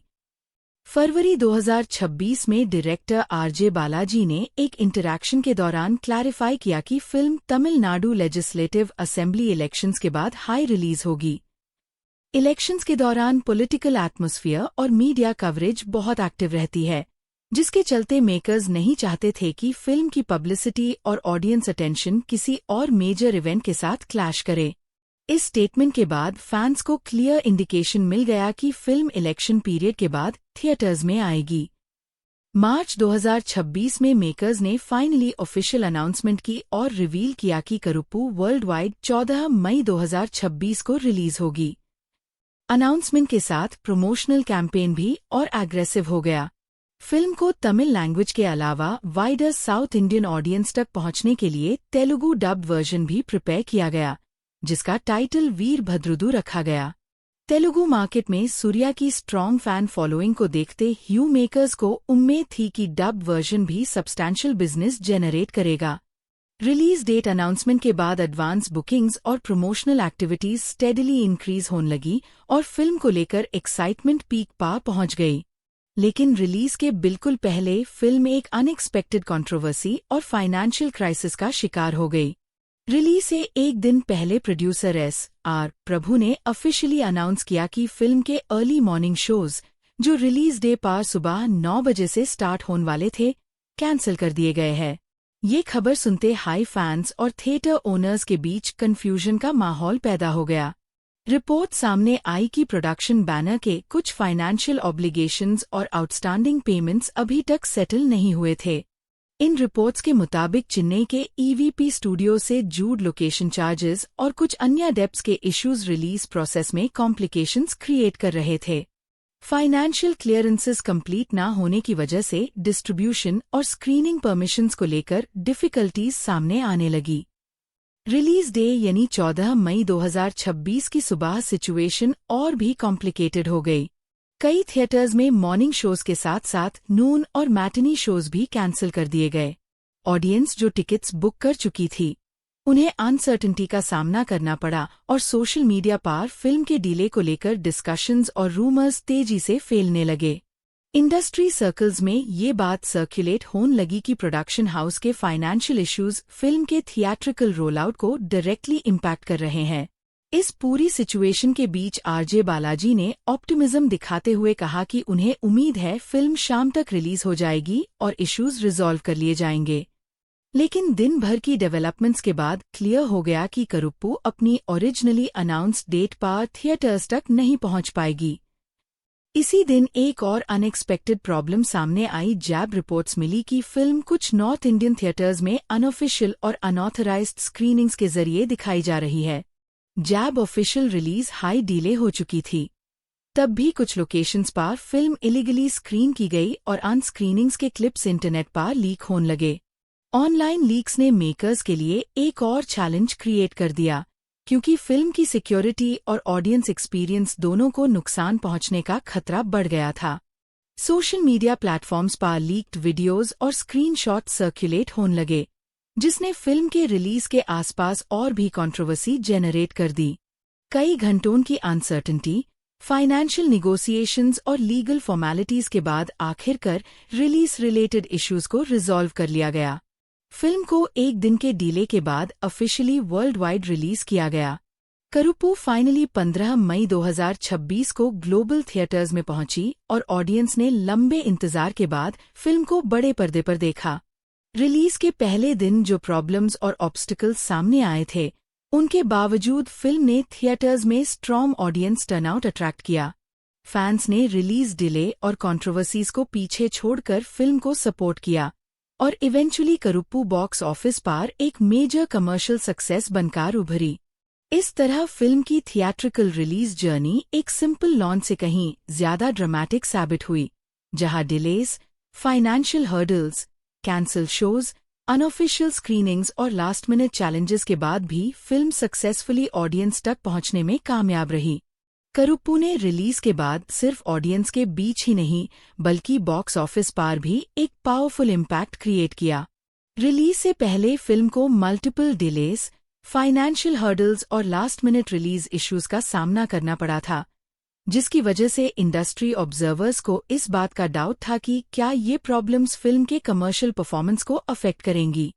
लेकिन थिएटर्स में आने के बाद फिल्म ने सभी कंसर्न्स को पीछे छोड़ दिया और इम्प्रेसिव कलेक्शंस के साथ अपनी बॉक्स ऑफिस जर्नी की शुरुआत की। रिलीज के पहले ही दिन करुप्पू ने तमिलनाडु बॉक्स ऑफिस पर लगभग 11 रुपये 25 पैसे करोड़ का ग्रोस कलेक्शन जेनरेट किया। ये ओपनिंग कलेक्शन फिल्म के लिए एक स्ट्रॉन्ग स्टार्ट माना गया, स्पेशली कंसिडरिंग की रिलीज से सिर्फ एक दिन पहले तक फिल्म की स्क्रीनिंग को लेकर अनसर्टेनिटी बनी हुई थी। ऑडियंस का रिस्पॉन्स और फैन सपोर्ट इतना स्ट्रॉन्ग था कि रिलीज रिलेटेड कंट्रोवर्सीज कलेक्शंस पर कोई सिग्निफिकेंट नेगेटिव इफेक्ट नहीं डाल सकी। इंडिया वाइड परफॉर्मेंस की बात करें तो फिल्म ने ओपनिंग डे पर लगभग 15 रुपये 50 पैसे करोड़ का ग्रोस कलेक्शन रजिस्टर किया। डोमेस्टिक मार्केट में total first day box office collection approximately 18 रुपये करोड़ के आसपास पहुंच गया, जो फिल्म के स्केल और एक्सपेक्टेशंस के हिसाब से एक एक्सीलेंट रिजल्ट माना गया। इंटरनेशनल मार्केट्स में भी फिल्म को पॉजिटिव रिस्पांस मिला और ओवरसीज टेरिटरीज से स्ट्रॉन्ग कॉन्ट्रीब्यूशंस देखने को मिले। वर्ल्ड वाइड लेवल पर करुप्पू ने अपने ओपनिंग डे पर लगभग 29 रुपये करोड़ का ग्रोस कलेक्शन जेनरेट किया। ट्रेड एनालिस्ट्स और इंडस्ट्री एक्सपर्ट्स के मुताबिक फिल्म की डीलेड रिलीज और उसके आसपास हुई कंट्रोवर्सीज ने एक्चुअली ऑडियंस क्यूरियोसिटी को और बढ़ा दिया था। कई व्यूअर्स जो पहले से फिल्म देखना चाहते थे, रिलीज इश्यूज के बाद और भी ज्यादा इंटरेस्टेड हो गए, जिसने ओपनिंग कलेक्शंस को बूस्ट करने में इम्पोर्टेंट रोल प्ले किया। फिल्म ने ओपनिंग वीकेंड में आउटस्टैंडिंग परफॉर्मेंस दिखाई और सूर्या के करियर के सबसे बेड ओपनिंग वीकेंड्स में से एक रिकॉर्ड अपने नाम कर लिया। ये एक्टर के करियर का सेकंड हाईएस्ट ओपनिंग वीकेंड बन गया, जो उनकी स्टार पावर और ऑडियंस अपील को एक बार फिर प्रूव करता है। साथ ही करुप्पू ने 2026 में रिलीज हुई तमिल लैंग्वेज फिल्म्स के बीच सबसे बड़ा ओपनिंग वीकेंड रिकॉर्ड भी एस्टैब्लिश किया। Positive word of mouth, family audience support और स्ट्रॉन्ग फैन बैकिंग की वजह से फिल्म वीकडेज में भी रिमार्केबली स्टेबल रही और कलेक्शंस में एक्सपेक्टेड ड्रॉप देखने को नहीं मिला। रिलीज के कुछ हाई दिनों के अंदर फिल्म ने एक और मेजर माइलस्टोन अचीव कर लिया जब इसका world wide box office collection 100 रुपये करोड़ के मार्क को क्रॉस कर गया। ये अचीवमेंट फिल्म के स्ट्रॉन्ग थिएट्रिकल रन का क्लियर इंडिकेशन थी। इस सक्सेस के साथ करुप्पू ने सूर्या की पहले की ब्लॉकबस्टर फिल्म सिंघम 2 के लाइफ टाइम कलेक्शन रिकॉर्ड को भी सरपास कर दिया और एक्टर के करियर की हाईएस्ट ग्रॉसिंग फिल्म बन गई। ये माइलस्टोन सूर्या के लिए भी एक हिस्टोरिक अचीवमेंट माना गया, क्योंकि उनके करियर में पहली बार किसी फिल्म ने इतने मैसिव कमर्शियल नंबर्स अचीव किए थे। फिल्म की रिलीज के एक हफ्ते बाद मेकर्स ने ऑफिशियली अनाउंस किया कि करुप्पू ने सिर्फ तमिलनाडु स्टेट में ही 100 रुपये करोड़ से ज्यादा ग्रोस कलेक्शन जेनरेट कर लिया है। ये अचीवमेंट तमिल सिनेमा के लिए भी सिग्निफिकेंट थी, क्योंकि बहुत कम फिल्म स्टेट लेवल पर इतना बड़ा बिजनेस जेनरेट कर पाती है। इस पीरियड तक फिल्म का world wide box office collection लगभग 200 रुपये करोड़ तक पहुंच चुका था। ये ग्रोथ स्पीड दिखाती थी कि फिल्म सिर्फ ओपनिंग वीकेंड फिनोमिनन नहीं थी, बल्कि सस्टेन्ड ऑडियंस इंटरेस्ट के साथ लॉन्ग थिएट्रिकल रन एंजॉय कर रही थी। जैसे जैसे फिल्म का थिएट्रिकल रन आगे बढ़ता गया, कलेक्शंस भी कंसिस्टेंटली स्ट्रॉन्ग बेन रहे। मल्टीप्लेक्सेस और सिंगल स्क्रीन थिएटर्स दोनों जगह फिल्म ने सॉलिड ऑक्यूपेंसी मेंटेन की और रिपीट ऑडियंसेस भी अट्रैक्ट की। एक्शन, फैंटेसी, कोर्टरूम ड्रामा और इमोशनल स्टोरी टेलिंग के कॉम्बिनेशन ने फिल्म को डाइवर्स ऑडियंस सेगमेंट्स के बीच पॉपुलर बनाया। डोमेस्टिक मार्केट्स के साथ ओवरसीज टेरिटरीज में भी फिल्म ने इम्प्रेसिव बिजनेस कंटिन्यू रखा, जिसकी वजह से world wide figures rapidly increase होते गए। 29 मई 2026 को मेकर्स ने एक और major box office update share किया और अनाउंस किया कि करुप्पू का वर्ल्ड वाइड ग्रोस कलेक्शन 300 रुपये करोड़ के रिमार्केबल माइलस्टोन को क्रॉस कर चुका है। इस स्टेज पर फिल्म का total Indian box office collection लगभग 194 रुपये करोड़ तक पहुंच गया था, जबकि नेट डोमेस्टिक कलेक्शन अप्रॉक्सिमेटली 168 रुपये करोड़ रिकॉर्ड किया गया। ये नंबर्स सिर्फ कमर्शियल सक्सेस को हाई रिप्रेजेंट नहीं करते, बल्कि ऑडियंस एक्सेप्टेंस और फिल्म के वाइड स्प्रेड पॉपुलैरिटी को भी रिफ्लेक्ट करते हैं।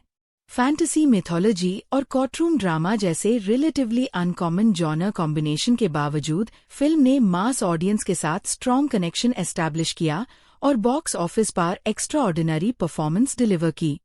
ओवरऑल देखा जाए तो करुप्पू की बॉक्स ऑफिस जर्नी एक परफेक्ट एग्जाम्पल थी कि स्ट्रॉन्ग कंटेंट, स्टार पावर और पॉजिटिव ऑडियंस रिस्पॉन्स किस तरह रिलीज रिलेटेड चैलेंजेस को ओवरकम कर सकते हैं। फाइनेंशियल इश्यूज, डिलेड रिलीज और पायरेसी कंसर्न्स के बावजूद फिल्म ने थिएटर्स में आउटस्टैंडिंग रन एंजॉय किया, मल्टीपल रिकॉर्ड्स ब्रेक किए और इवेंचुअली 2026 की सबसे सक्सेसफुल तमिल फिल्म्स में अपनी जगह बनाई। इसके साथ ही फिल्म ने सूर्या के करियर में एक नया बेंचमार्क सेट किया और उनकी हाईएस्ट ग्रॉसिंग फिल्म के रूप में हिस्ट्री क्रिएट कर दी। रिलीज के बाद करुप्पू को क्रिटिक्स की तरफ से मिक्स टू पॉजिटिव रिस्पॉन्स मिला। फिल्म के एम्बिशियस कॉन्सेप्ट, सूर्या की परफॉर्मेंस, कोर्टरूम ड्रामा एलिमेंट्स और मिथोलॉजिकल फैंटेसी सेटअप को कई रिव्यूअर्स ने अप्रिशिएट किया, लेकिन साथ ही स्क्रीन प्ले, सुपरनैचुरल रूल्स और सेकेंड हाफ के एग्जीक्यूशन को लेकर कुछ क्रिटिसिज्म भी देखने को मिला। ओवरऑल क्रिटिकल कंसेंसस ये था कि फिल्म एक एंटरटेनिंग और यूनिक थिएट्रिकल एक्सपीरियंस प्रोवाइड करती है, लेकिन अपनी फुल पोटेंशियल को कंसिस्टेंटली अचीव नहीं कर पाती। इसके बावजूद लगभग सभी क्रिटिक्स एक बात पर अग्री नजर आए कि सूर्या का परफॉर्मेंस फिल्म की सबसे बड़ी स्ट्रेंथ है और उन्होंने अपने कैरेक्टर को रिमार्केबल स्क्रीन प्रेजेंस और कन्विक्शन के साथ पोर्ट्रे किया है।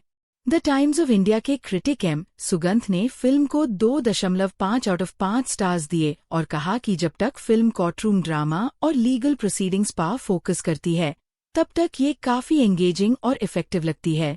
उनके मुताबिक फिल्म के legal battle well portions audience को इन्वेस्ट रखते हैं और करप्शन के खिलाफ चलने वाली फाइट इमोशनल इम्पैक्ट क्रिएट करती है। लेकिन जैसे ही स्टोरी डिवाइन इंटरवेंशन और सुपरनैचुरल स्पेक्टिकल पर ज्यादा डिपेंडेंट होने लगती है, फिल्म अपने इमोशनल फाउंडेशन से दूर चली जाती है। उनका मानना था कि फिल्म का ह्यूमन ड्रामा और इमोशनल वेट इस वक्त कमजोर पड़ने लगता है जब नैरेटिव ज्यादा एम्फसिस डिवाइन पावर्स और लार्जर दैन लाइफ मोमेंट्स पर डीन लगता है। इस वजह से फिल्म का इमोशनल इम्पैक्ट उतना स्ट्रॉन्ग नहीं रह पाता जितना शुरुआत में एस्टैब्लिश किया गया था। द इंडियन एक्सप्रेस की रिव्यूअर यशस्विनी श्री ने फिल्म को 3 आउट ऑफ 5 स्टार्स दिए और फिल्म के यूनिक प्रेमिस की खास तारीफ की। उन्होंने लिखा कि एक गार्डियन डेटी का कोर्टरूम में लॉयर बनकर करप्शन के खिलाफ लड़ना पेपर पर एक अनयूजुअल और रिस्की कॉन्सेप्ट लग सकता है, लेकिन अजय बालाजी इस आइडिया को काफी हद तक एंटरटेनिंग बनाने में सक्सेसफुल रहते हैं। रिव्यूअर के मुताबिक फिल्म में ऐसे कई मेमोरेबल मोमेंट्स हैं जो स्पेशली सूर्या के फैंस को काफी पसंद आएंगे और रिलीज के बाद भी काफी समय तक डिस्कस किए जाएंगे।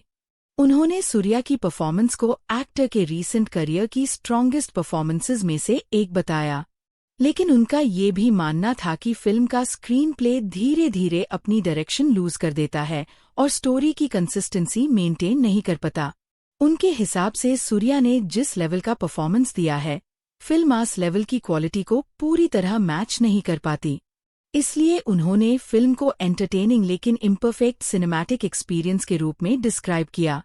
द हिंदू के रिव्यूअर भुवनेश चंदर ने भी फिल्म के पॉजिटिव और नेगेटिव एस्पेक्ट्स दोनों पावर बैलेंस के साथ अपनी राय रखी।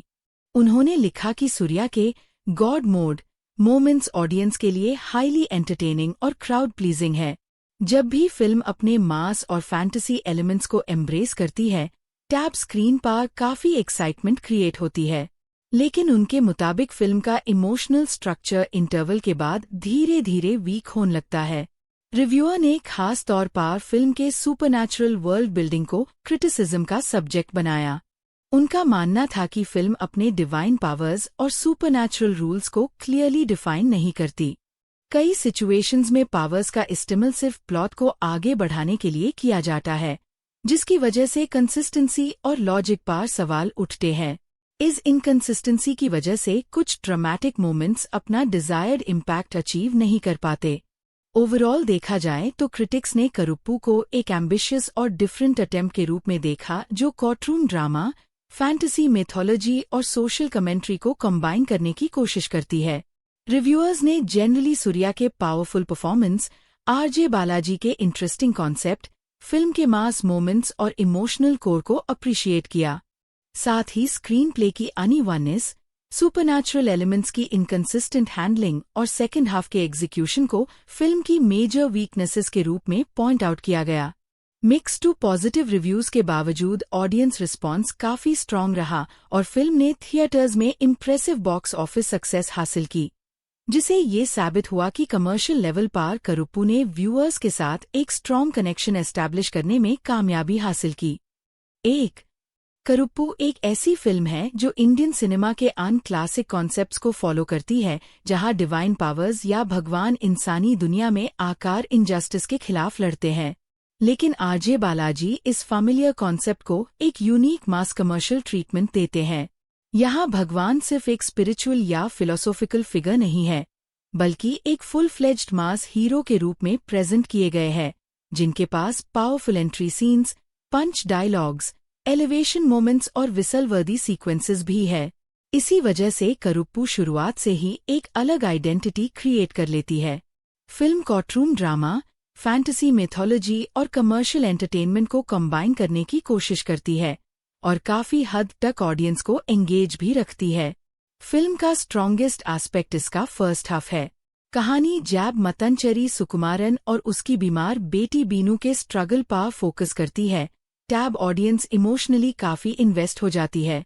इंद्रंस और अनघा माया रवि ने हेल्पलेस फादर डॉटर रिलेशनशिप को काफी सिंसेरिटी के साथ पोर्ट्रे किया है। उनका स्टोलन ज्वेलरी केस और जस्टिस के लिए चलने वाली लड़ाई फिल्म को एक स्ट्रॉन्ग इमोशनल फाउंडेशन देती है। इसी इमोशनल कोर की वजह से ऑडियंस को उनकी सिचुएशन से सिंपैथी फील होती है और उनके लिए इंसाफ मिलने की उम्मीद बनी रहती है। कोर्टरूम पोर्शंस भी सरप्राइजिंगली एंगेजिंग है। करप्ट एडवोकेट बेबी कन्नन के रूप में आरजे बालाजी का परफॉर्मेंस काफी इफेक्टिव है। वो एक ऐसे लॉयर का रोल निभाते हैं जो सिस्टम की हर वीकनेस का फायदा उठाकर अपनी पावर मेंटेन करता है। नैटी सुब्रमण्यम और त्रिशा के कैरेक्टर्स भी कोर्टरूम डायनामिक्स को इंटरेस्टिंग बनते हैं। फिल्म का सबसे कंपेलिंग कॉन्फ्लिक्ट टैब सामने आता है जब बेबी कन्नन वेट्टे करुप्पू को चैलेंज करता है कि अगर वो सच में इंसाफ दिलाना चाहता है तो बिना डिवाइन पावर्स के केस जीत कर दिखाए। यही से फिल्म का ड्रामेटिक टेंशन बिल्ड होता है, क्योंकि पहली बार एक भगवान को इंसानी कानून और सिस्टम के रूल्स फॉलो करने पड़ते हैं। ये आइडिया काफी फ्रेश लगता है और ऑडियंस को जेन्युइनली क्यूरियस रखता है कि सरवनन या करुप्पू कैसे करप्शन से भरे सिस्टम को लीगली हराएगा। सूर्या भी अपनी पावरफुल स्क्रीन प्रेजेंस और करिश्मा के साथ हर सीन को एलिवेट कर देते हैं। उनका ऑरा और कमांडिंग परफॉर्मेंस फिल्म के फर्स्ट हाफ को और भी इम्पैक्टफुल बना देता है। लेकिन इंटरवल के बाद फिल्म धीरे धीरे अपनी स्ट्रॉन्गेस्ट क्वालिटी से दूर जाने लगती है। जो इमोशनल जर्नी फादर और डॉटर के थ्रू एस्टैब्लिश की गई थी, वो सडनली बैकग्राउंड में चली जाती है।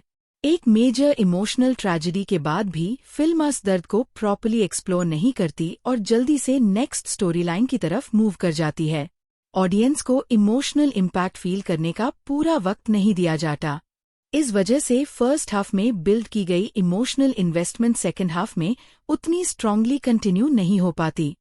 स्टोरी का फोकस कोर्टरूम बैटल और ह्यूमन इमोशन से शिफ्ट होकर सुपरनैचुरल इवेंट्स और डिवाइन इंटरवेंशंस पर ज्यादा हो जाता है। सेकेंड हाफ में सेक्सुअल असॉल्ट केस इंट्रोड्यूस किया जाता है, जो थियोरेटिकली एक पावरफुल नैरेटिव हो सकता था। लेकिन एग्जीक्यूशन में ये पोर्शन मेनली एक प्लेटफॉर्म बन जाता है जहां फिल्म अपने फैंटेसी एलिमेंट्स को और एग्रेसिवली एक्सप्लोर करती है। कई सीन्स एंटरटेनिंग और क्राउड प्लीजिंग जरूर है, लेकिन कहीं कहीं राइटिंग अपनी इंटरनल लॉजिक को मेंटेन नहीं कर पाती। फिल्म के सुपरनैचुरल रूल्स क्लियरली डिफाइन नहीं किए गए, जिसकी वजह से कुछ सिचुएशंस कन्वीनियंट और इनकंसिस्टेंट लगती है। कई बार ऐसा महसूस होता है कि डिवाइन पावर्स का इस्तेमाल सिर्फ प्लॉट को आगे बढ़ाने के लिए किया जा रहा है, न कि इस्टैब्लिश्ड वर्ल्ड बिल्डिंग के हिसाब से। विजुअली फिल्म काफी इम्प्रेसिव है। जी.के. विष्णु की सिनेमाटोग्राफी ग्रैंड स्केल और मास अपील को इफेक्टिवली कैप्चर करती है। सूर्या के hero elevation scenes visually stylish और थिएट्रिकल एक्सपीरियंस को एनहांस करते हैं। साई अभ्यंकर का बैकग्राउंड स्कोर भी फिल्म के मास मोमेंट्स को काफी एनर्जी देता है और कई सीन्स को ऑडियंस के लिए मेमोरेबल बनाता है। एक्शन सीक्वेंसेस और फैंटेसी पोर्शंस भी टेक्निकली वेल माउंटेड है, लेकिन स्क्रीन प्ले की अनइवननेस इन स्ट्रेंथ्स को पूरी तरह कैपिटलाइज नहीं करने देती। परफॉर्मेंस डिपार्टमेंट में सूर्या क्लियरली फिल्म के बिगेस्ट हाईलाइट है। उन्होंने वेट्टी करुप्पू और सरवनन दोनों शेड्स को कॉन्फिडेंस और कन्विक्शन के साथ पोर्ट्रे किया है। आरजे बालाजी एक एंटेगोनिस्ट के रूप में इफेक्टिव है और उनका कैरेक्टर स्टोरी में स्ट्रॉन्ग ऑपोजिशन प्रोवाइड करता है। त्रिशा लिमिटेड स्क्रीन टाइम के बावजूद अपना रोल डिग्निटी के साथ निभाती है। इंद्रंस और अनघा माया रवि इमोशनल पोर्शंस में ऑडियंस को कनेक्ट करने में सक्सेसफुल रहते हैं और उनके सीन्स फिल्म के मोस्ट हार्टफेल्ट मोमेंट्स प्रोवाइड करते हैं। ओवरऑल देखा जाए तो करुप्पू एक एम्बिशियस मास एंटरटेनर है जो जैब कोर्टरूम ड्रामा और ह्यूमन इमोशंस पर फोकस करती है, तब काफी एंगेजिंग और इम्पैक्टफुल लगती है।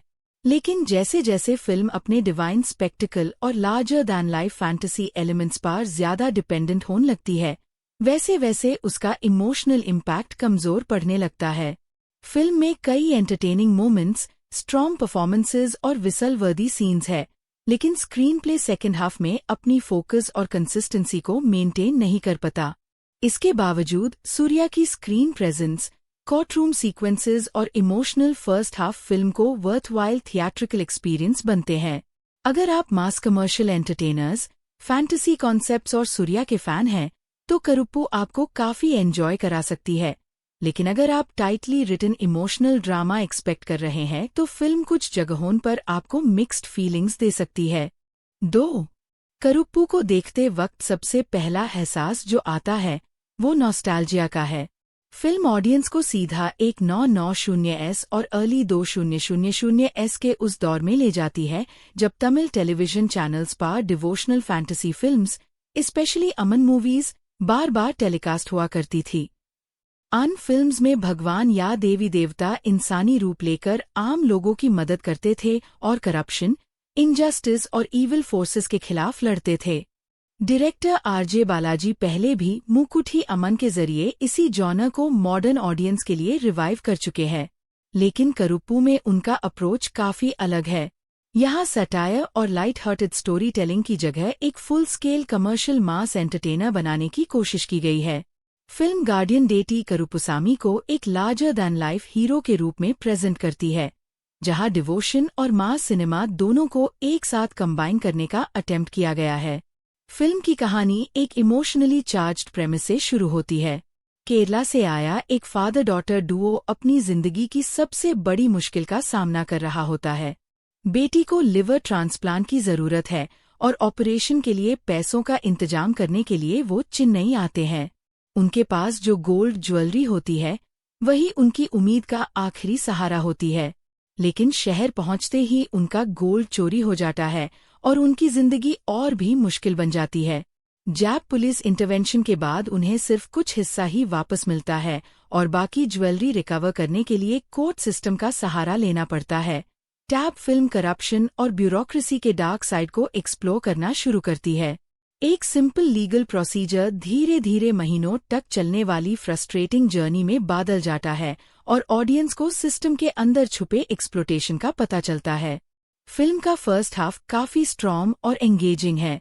आरजे बालाजी और writing team courtroom environment, legal corruption और इमोशनल स्ट्रगल को इफेक्टिवली एस्टैब्लिश करते हैं।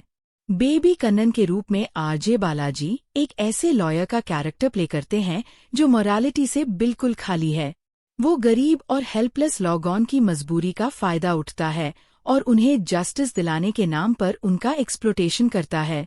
मैजिस्ट्रेट राज नैगम और करप्ट लीगल इकोसिस्टम के साथ मिलकर वो एक ऐसा सिस्टम क्रिएट कर चुका है जहां सच और इंसाफ की कोई वैल्यू नहीं रह जाती। इस सेटअप की वजह से ऑडियंस फादर डॉटर डुओ के साथ इमोशनली कनेक्ट हो जाती है और उनके लिए जस्टिस की उम्मीद करने लगती है। इसी पॉइंट पर सरवनन नाम का मिस्टीरियस लॉयर स्टोरी में एंटर होता है। धीरे धीरे रिवील होता है कि वो असल में गार्डियन डेटी करुपुसामी का ह्यूमन फॉर्म है। यही से फिल्म अपने फैंटेसी और डिवोशनल एलिमेंट्स को इंट्रोड्यूस करती है। सूर्या का एंट्री सीक्वेंस टिपिकल मास सिनेमा स्टाइल में डिजाइन किया गया है और ऑडियंस के लिए एक मेजर हाईलाइट बन जाता है।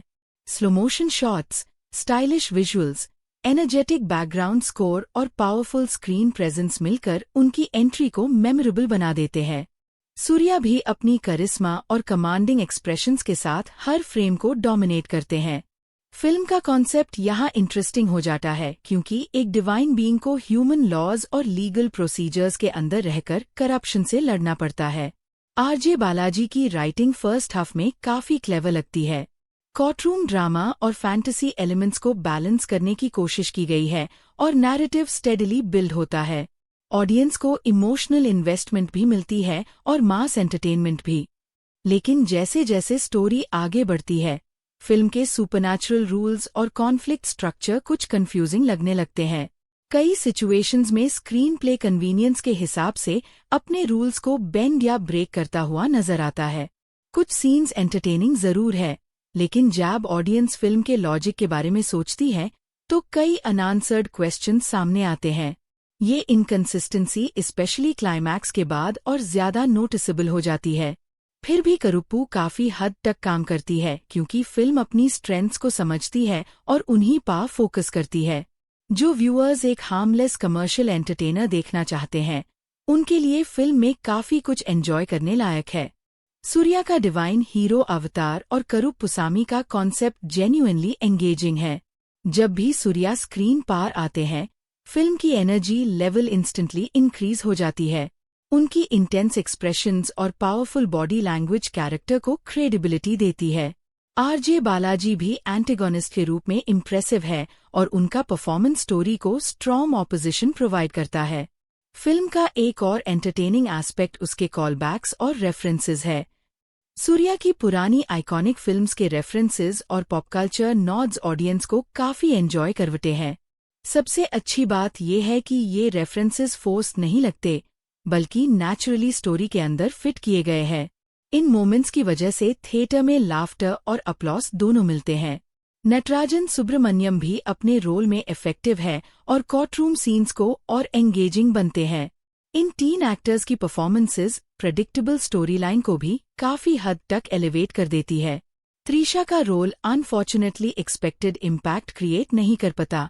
कैरेक्टर के पास पोटेंशियल होने के बावजूद प्रेजेंटेशन और डबिंग कुछ सीन्स में डिस्ट्रैक्टिंग लगती है। लिपसिंक इश्यूज नोटिसेबल है और चिन्मयी की डबिंग कई मोमेंट्स में कैरेक्टर के इमोशनल टोन से परफेक्टली मैच नहीं करती। इस वजह से त्रिशा के सीन्स ऑडियंस पर उतना स्ट्रॉन्ग इफेक्ट नहीं छोड़ पाते जितना शायद इंटेंडेड था। टेक्निकल डिपार्टमेंट फिल्म की सबसे बड़ी स्ट्रेंथ्स में से एक है। सिनेमाटोग्राफर के विष्णु फिल्म को विजुअली रिच और कलरफुल लुक देते हैं। कोर्टरूम सीक्वेंसेस हो या फैंटेसी पोर्शंस, हर फ्रेम पॉलिश्ड और सिनेमैटिक लगता है। साई अभ्यंकर का म्यूजिक भी फिल्म के मास कमर्शियल टोन को परफेक्टली सपोर्ट करता है। Background score hero elevation scenes को और इम्पैक्टफुल बनाता है और ऑडियंस के एक्साइटमेंट लेवल को मेंटेन रखता है। सॉन्ग्स और स्कोर दोनों मिलकर फिल्म को ग्रैंड थिएट्रिकल फील देते हैं। फिल्म का थर्ड एक्ट ओल्ड स्कूल अमन मूवीज को ट्रिब्यूट देने की कोशिश करता है। ये पोर्शन नॉस्टैल्जिक व्यूअर्स के लिए खास तौर पर अपीलिंग हो सकता है। सीक्वेंस को काफी टेस्टफुली शूट किया गया है और सूर्या के एक्सप्रेशंस एज डिवोशनल इमोशन को इफेक्टिवली कन्वे करते हैं। Film corruption, injustice, sexual harassment और कॉमन मैन वर्सेस सिस्टम जैसे सोशल इश्यूज को भी टच करती है। मैसेजिंग जनरली क्लियर और सेंसिटिव है और मेकर्स इन टॉपिक्स को एक्सप्लॉटेटिव तरीके से प्रेजेंट नहीं करते। लेकिन फिल्म की सबसे बड़ी प्रॉब्लम ये है कि हाइंडसाइट में उसके लूप होल्स और इनकंसिस्टेंसीज ज्यादा क्लियरली नजर आने लगते हैं। थिएटर में देखते वक्त ऑडियंस एंटरटेनमेंट और स्टार पावर की वजह से काफी फ्लॉज ओवरलुक कर सकती है, लेकिन फिल्म खत्म होने के बाद जैब स्टोरी और लॉजिक पास सोचा जाता है तो कई वीकनेसेस सामने आती है। इस वजह से फिल्म का ओवरऑल इम्पैक्ट थोड़ा कम हो जाता है। ओवरऑल करुप्पू एक नॉस्टैल्जिक डिवोशनल कमर्शियल एंटरटेनर है जो 90s और 2000s की अमन फिल्म्स की याद दिलाती है, लेकिन मॉडर्न मास सिनेमा स्टाइल के साथ। फिल्म का फर्स्ट हाफ स्ट्रॉन्ग है, परफॉर्मेंसेज इफेक्टिव है, टेक्निकल क्वालिटी इम्प्रेसिव है और सूर्या का स्टार पावर पूरे रन टाइम को कैरी करता है। हाँ, स्क्रीन प्ले में लूप होल्स और इनकंसिस्टेंसीज जरूर है, लेकिन अगर आप एक एंटरटेनिंग डिवोशनल फ्लेवर्ड मास एंटरटेनर देखना चाहते हैं जो old school television fantasy films की याद ताज़ा कर दे, तो करुप्पू आपको काफी हद तक सैटिस्फाई कर सकती है। ये एक ऐसी फिल्म है जो ऑडियंस को एंटरटेन करती है, नॉस्टैल्जिया देती है और सूर्या के फैंस को कई विसलवर्दी मोमेंट्स भी प्रोवाइड करती है, चाहे वो अपनी फुल पोटेंशियल तक ना पहुंच पाए। 3. आरजे बालाजी की करुप्पू को एक एम्बिशियस आइडिया के साथ शुरू किया गया था, लेकिन कई क्रिटिक्स के नज़र में ये फिल्म एग्जीक्यूशन के लेवल पर एक क्योटिक और अनइवन सिनेमैटिक एक्सपीरियंस बनकर रह जाती है। फिल्म का ओपनिंग सीक्वेंस विजुअली स्ट्राइकिंग है। लाल और काले रंगों के बीच एक इंटेंस, ऑलमोस्ट नाइटमेयर जैसा एटमॉस्फेयर क्रिएट किया जाता है, जहां एक आदमी पर अननोन अटैकर्स का वायलेंट असॉल्ट होता है और उसी वक्त एक डिवाइन, रेज फिल्ड गॉड उसकी रक्षा के लिए प्रकट होता है। ये ओपनिंग इमीडिएटली ऑडियंस को सिग्नल देता है कि फिल्म मिथोलॉजी, फैंटेसी और मास एक्शन का एक हैवी ब्लेंड होने वाली है। इसके बाद इंद्रंस का कैरेक्टर और उनकी बेटी बीनू, अनघा माया रवि, ट्रेन में इंट्रोड्यूस होते हैं, जहां से स्टोरी इमोशनली ग्राउंडेड मोड में शिफ्ट होती है। ये Malayali father daughter Duo Chennai अपनी बेटी के लिवर ट्रांसप्लांट के लिए आते हैं, लेकिन उनका सफर तब बिगड़ जाता है जब रास्ते में उनका सारा गोल्ड चोरी हो जाता है, जो उनकी लाइफ सेविंग सर्जरी का एकलौता सहारा होता है। यही से फिल्म एक और डायरेक्शन लेती है, जहां जुडिशरी सिस्टम को एक exaggerated, almost unreal mafia like structure के रूप में दिखाया जाता है। क्रिटिक्स के मुताबिक फिल्म का वर्ल्ड बिल्डिंग कुछ इस तरह डिजाइन किया गया है, जहां कोर्ट्स और लॉयर्स एक ऑर्गेनाइज्ड क्रिमिनल सिंडिकेट की तरह ऑपरेट करते हैं। लॉयर्स जजेस को ब्राइब करते हैं, अपोजिंग लॉयर्स को धमकते हैं और पूरे लीगल सिस्टम को अपने कंट्रोल में रखते हैं। बेबी कन्नन, आरजे बालाजी, इस सिस्टम का सबसे पावरफुल और करप्ट फिगर है, जो अपने क्लाइंट्स को हाई एक्सप्लॉइट करता है और कोर्ट को अपनी मर्जी से चलता है। वो कोर्टरूम को एक थिएट्रिकल अरीना बना देता है, जहां वो पेपर्स फेंक कर चैलेंजेस देता है और दूसरे लॉयर्स को ओपनली डेयर करता है कि अगर हिम्मत है तो उसके अगेंस्ट केस लाद के दिखाएं। इस एग्जैजरेटेड पोर्ट्रेल को कुछ क्रिटिक्स ने इंटेंशनल सटायर के रूप में भी समझा, लेकिन एग्जीक्यूशन इतना इनकंसिस्टेंट है कि ये क्लियर नहीं होता कि फिल्म सीरियसनेस दिखाना चाहती है या पैरोडी। फिल्म के सेंटर में इंद्रंस और अनघा माया रवि का इमोशनल आर्क है, लेकिन उनका स्ट्रगल इस केओटिक वर्ल्ड के बीच कभी फुली ग्राउंडेड फील नहीं होता। फादर डॉटर का पेन और डेस्परेशन थियोरेटिकली फिल्म का इमोशनल बैकबोन होना चाहिए था, लेकिन क्रिटिक्स के हिसाब से नैरेटिव उनके इमोशंस को कंसिस्टेंट वेट नहीं देता। उनका केस और gold recovery journey courtroom politics में फैंस कर एक ओवरस्ट्रेच्ड प्रोसीजरल बन जाता है, जहां इमोशनल इम्पैक्ट धीरे धीरे कम होता जाता है। सबसे कंट्रोवर्शियल और डिबेटेड एस्पेक्ट फिल्म का गॉड इंटरवेंशन कॉन्सेप्ट है, जहां सूर्या का कैरेक्टर सरवनन एक डिवाइन बीइंग के रूप में इंसानी कानून के बीच ऑपरेट करता है। आइडिया ये था कि एक गॉड कोर्टरूम सिस्टम के अंदर जस्टिस दिलाने के लिए लिमिटेड रूल्स के अंडर काम करेगा, जहां उसके सुपरनैचुरल पावर्स भी रिस्ट्रिक्टेड हो जाते हैं। ये कॉन्सेप्ट थियोरेटिकली काफी इंटरेस्टिंग था क्योंकि ये डिविनिटी और लॉ के बीच कॉन्फ्लिक्ट क्रिएट करता है, लेकिन क्रिटिक्स के मुताबिक फिल्म इस आइडिया को प्रॉपर फॉलो थ्रू नहीं करती और अधूरे वे में अबैंडन कर देती है। कभी सूर्या का कैरेक्टर अपनी पावर्स यूज करके मास एलिवेशन मोमेंट्स क्रिएट करता है और कभी उन्हें कम्प्लीटली ह्यूमन लिमिटेशंस के अंदर डाल दिया जाता है, जिसे नैरेटिव इनकंसिस्टेंसी फील होती है।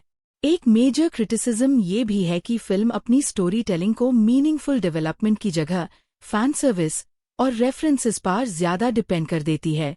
सूर्या के प्रीवियस फिल्म्स के कॉलबैक्स, विजय और अजीत जैसे स्टार्स के नॉड्स, बेटर कॉल सॉल और कंतरा जैसे रेफरेंसेस, और इवन लियो का रिक्रिएटेड सीक्वेंस, ये सब क्रिटिक्स के अकॉर्डिंग फिल्म को क्रिएटिव डेप्थ देने के बजाय एक हॉलो शोकेस बना देते हैं।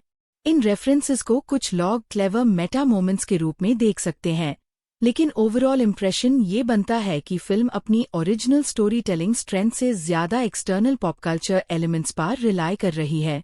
एक्शन सीक्वेंसेस को भी क्रिटिक्स ने इनकंसिस्टेंट और विजुअली रश्ड बताया है। एडिटिंग स्टाइल काफी फ्रैंटिक और फ्रैगमेंटेड लगता है, जहां सीन्स के बीच स्मूथ कंटिन्यूटी मिसिंग है।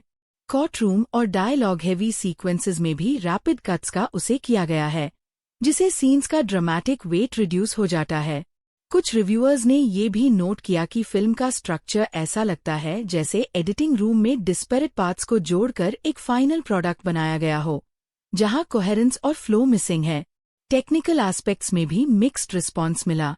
त्रिशा कृष्णन के कुछ सीन्स में लिपसिंक और डबिंग मिसमैच का इशू हाईलाइट किया गया, जो इमर्शन को ब्रेक करता है।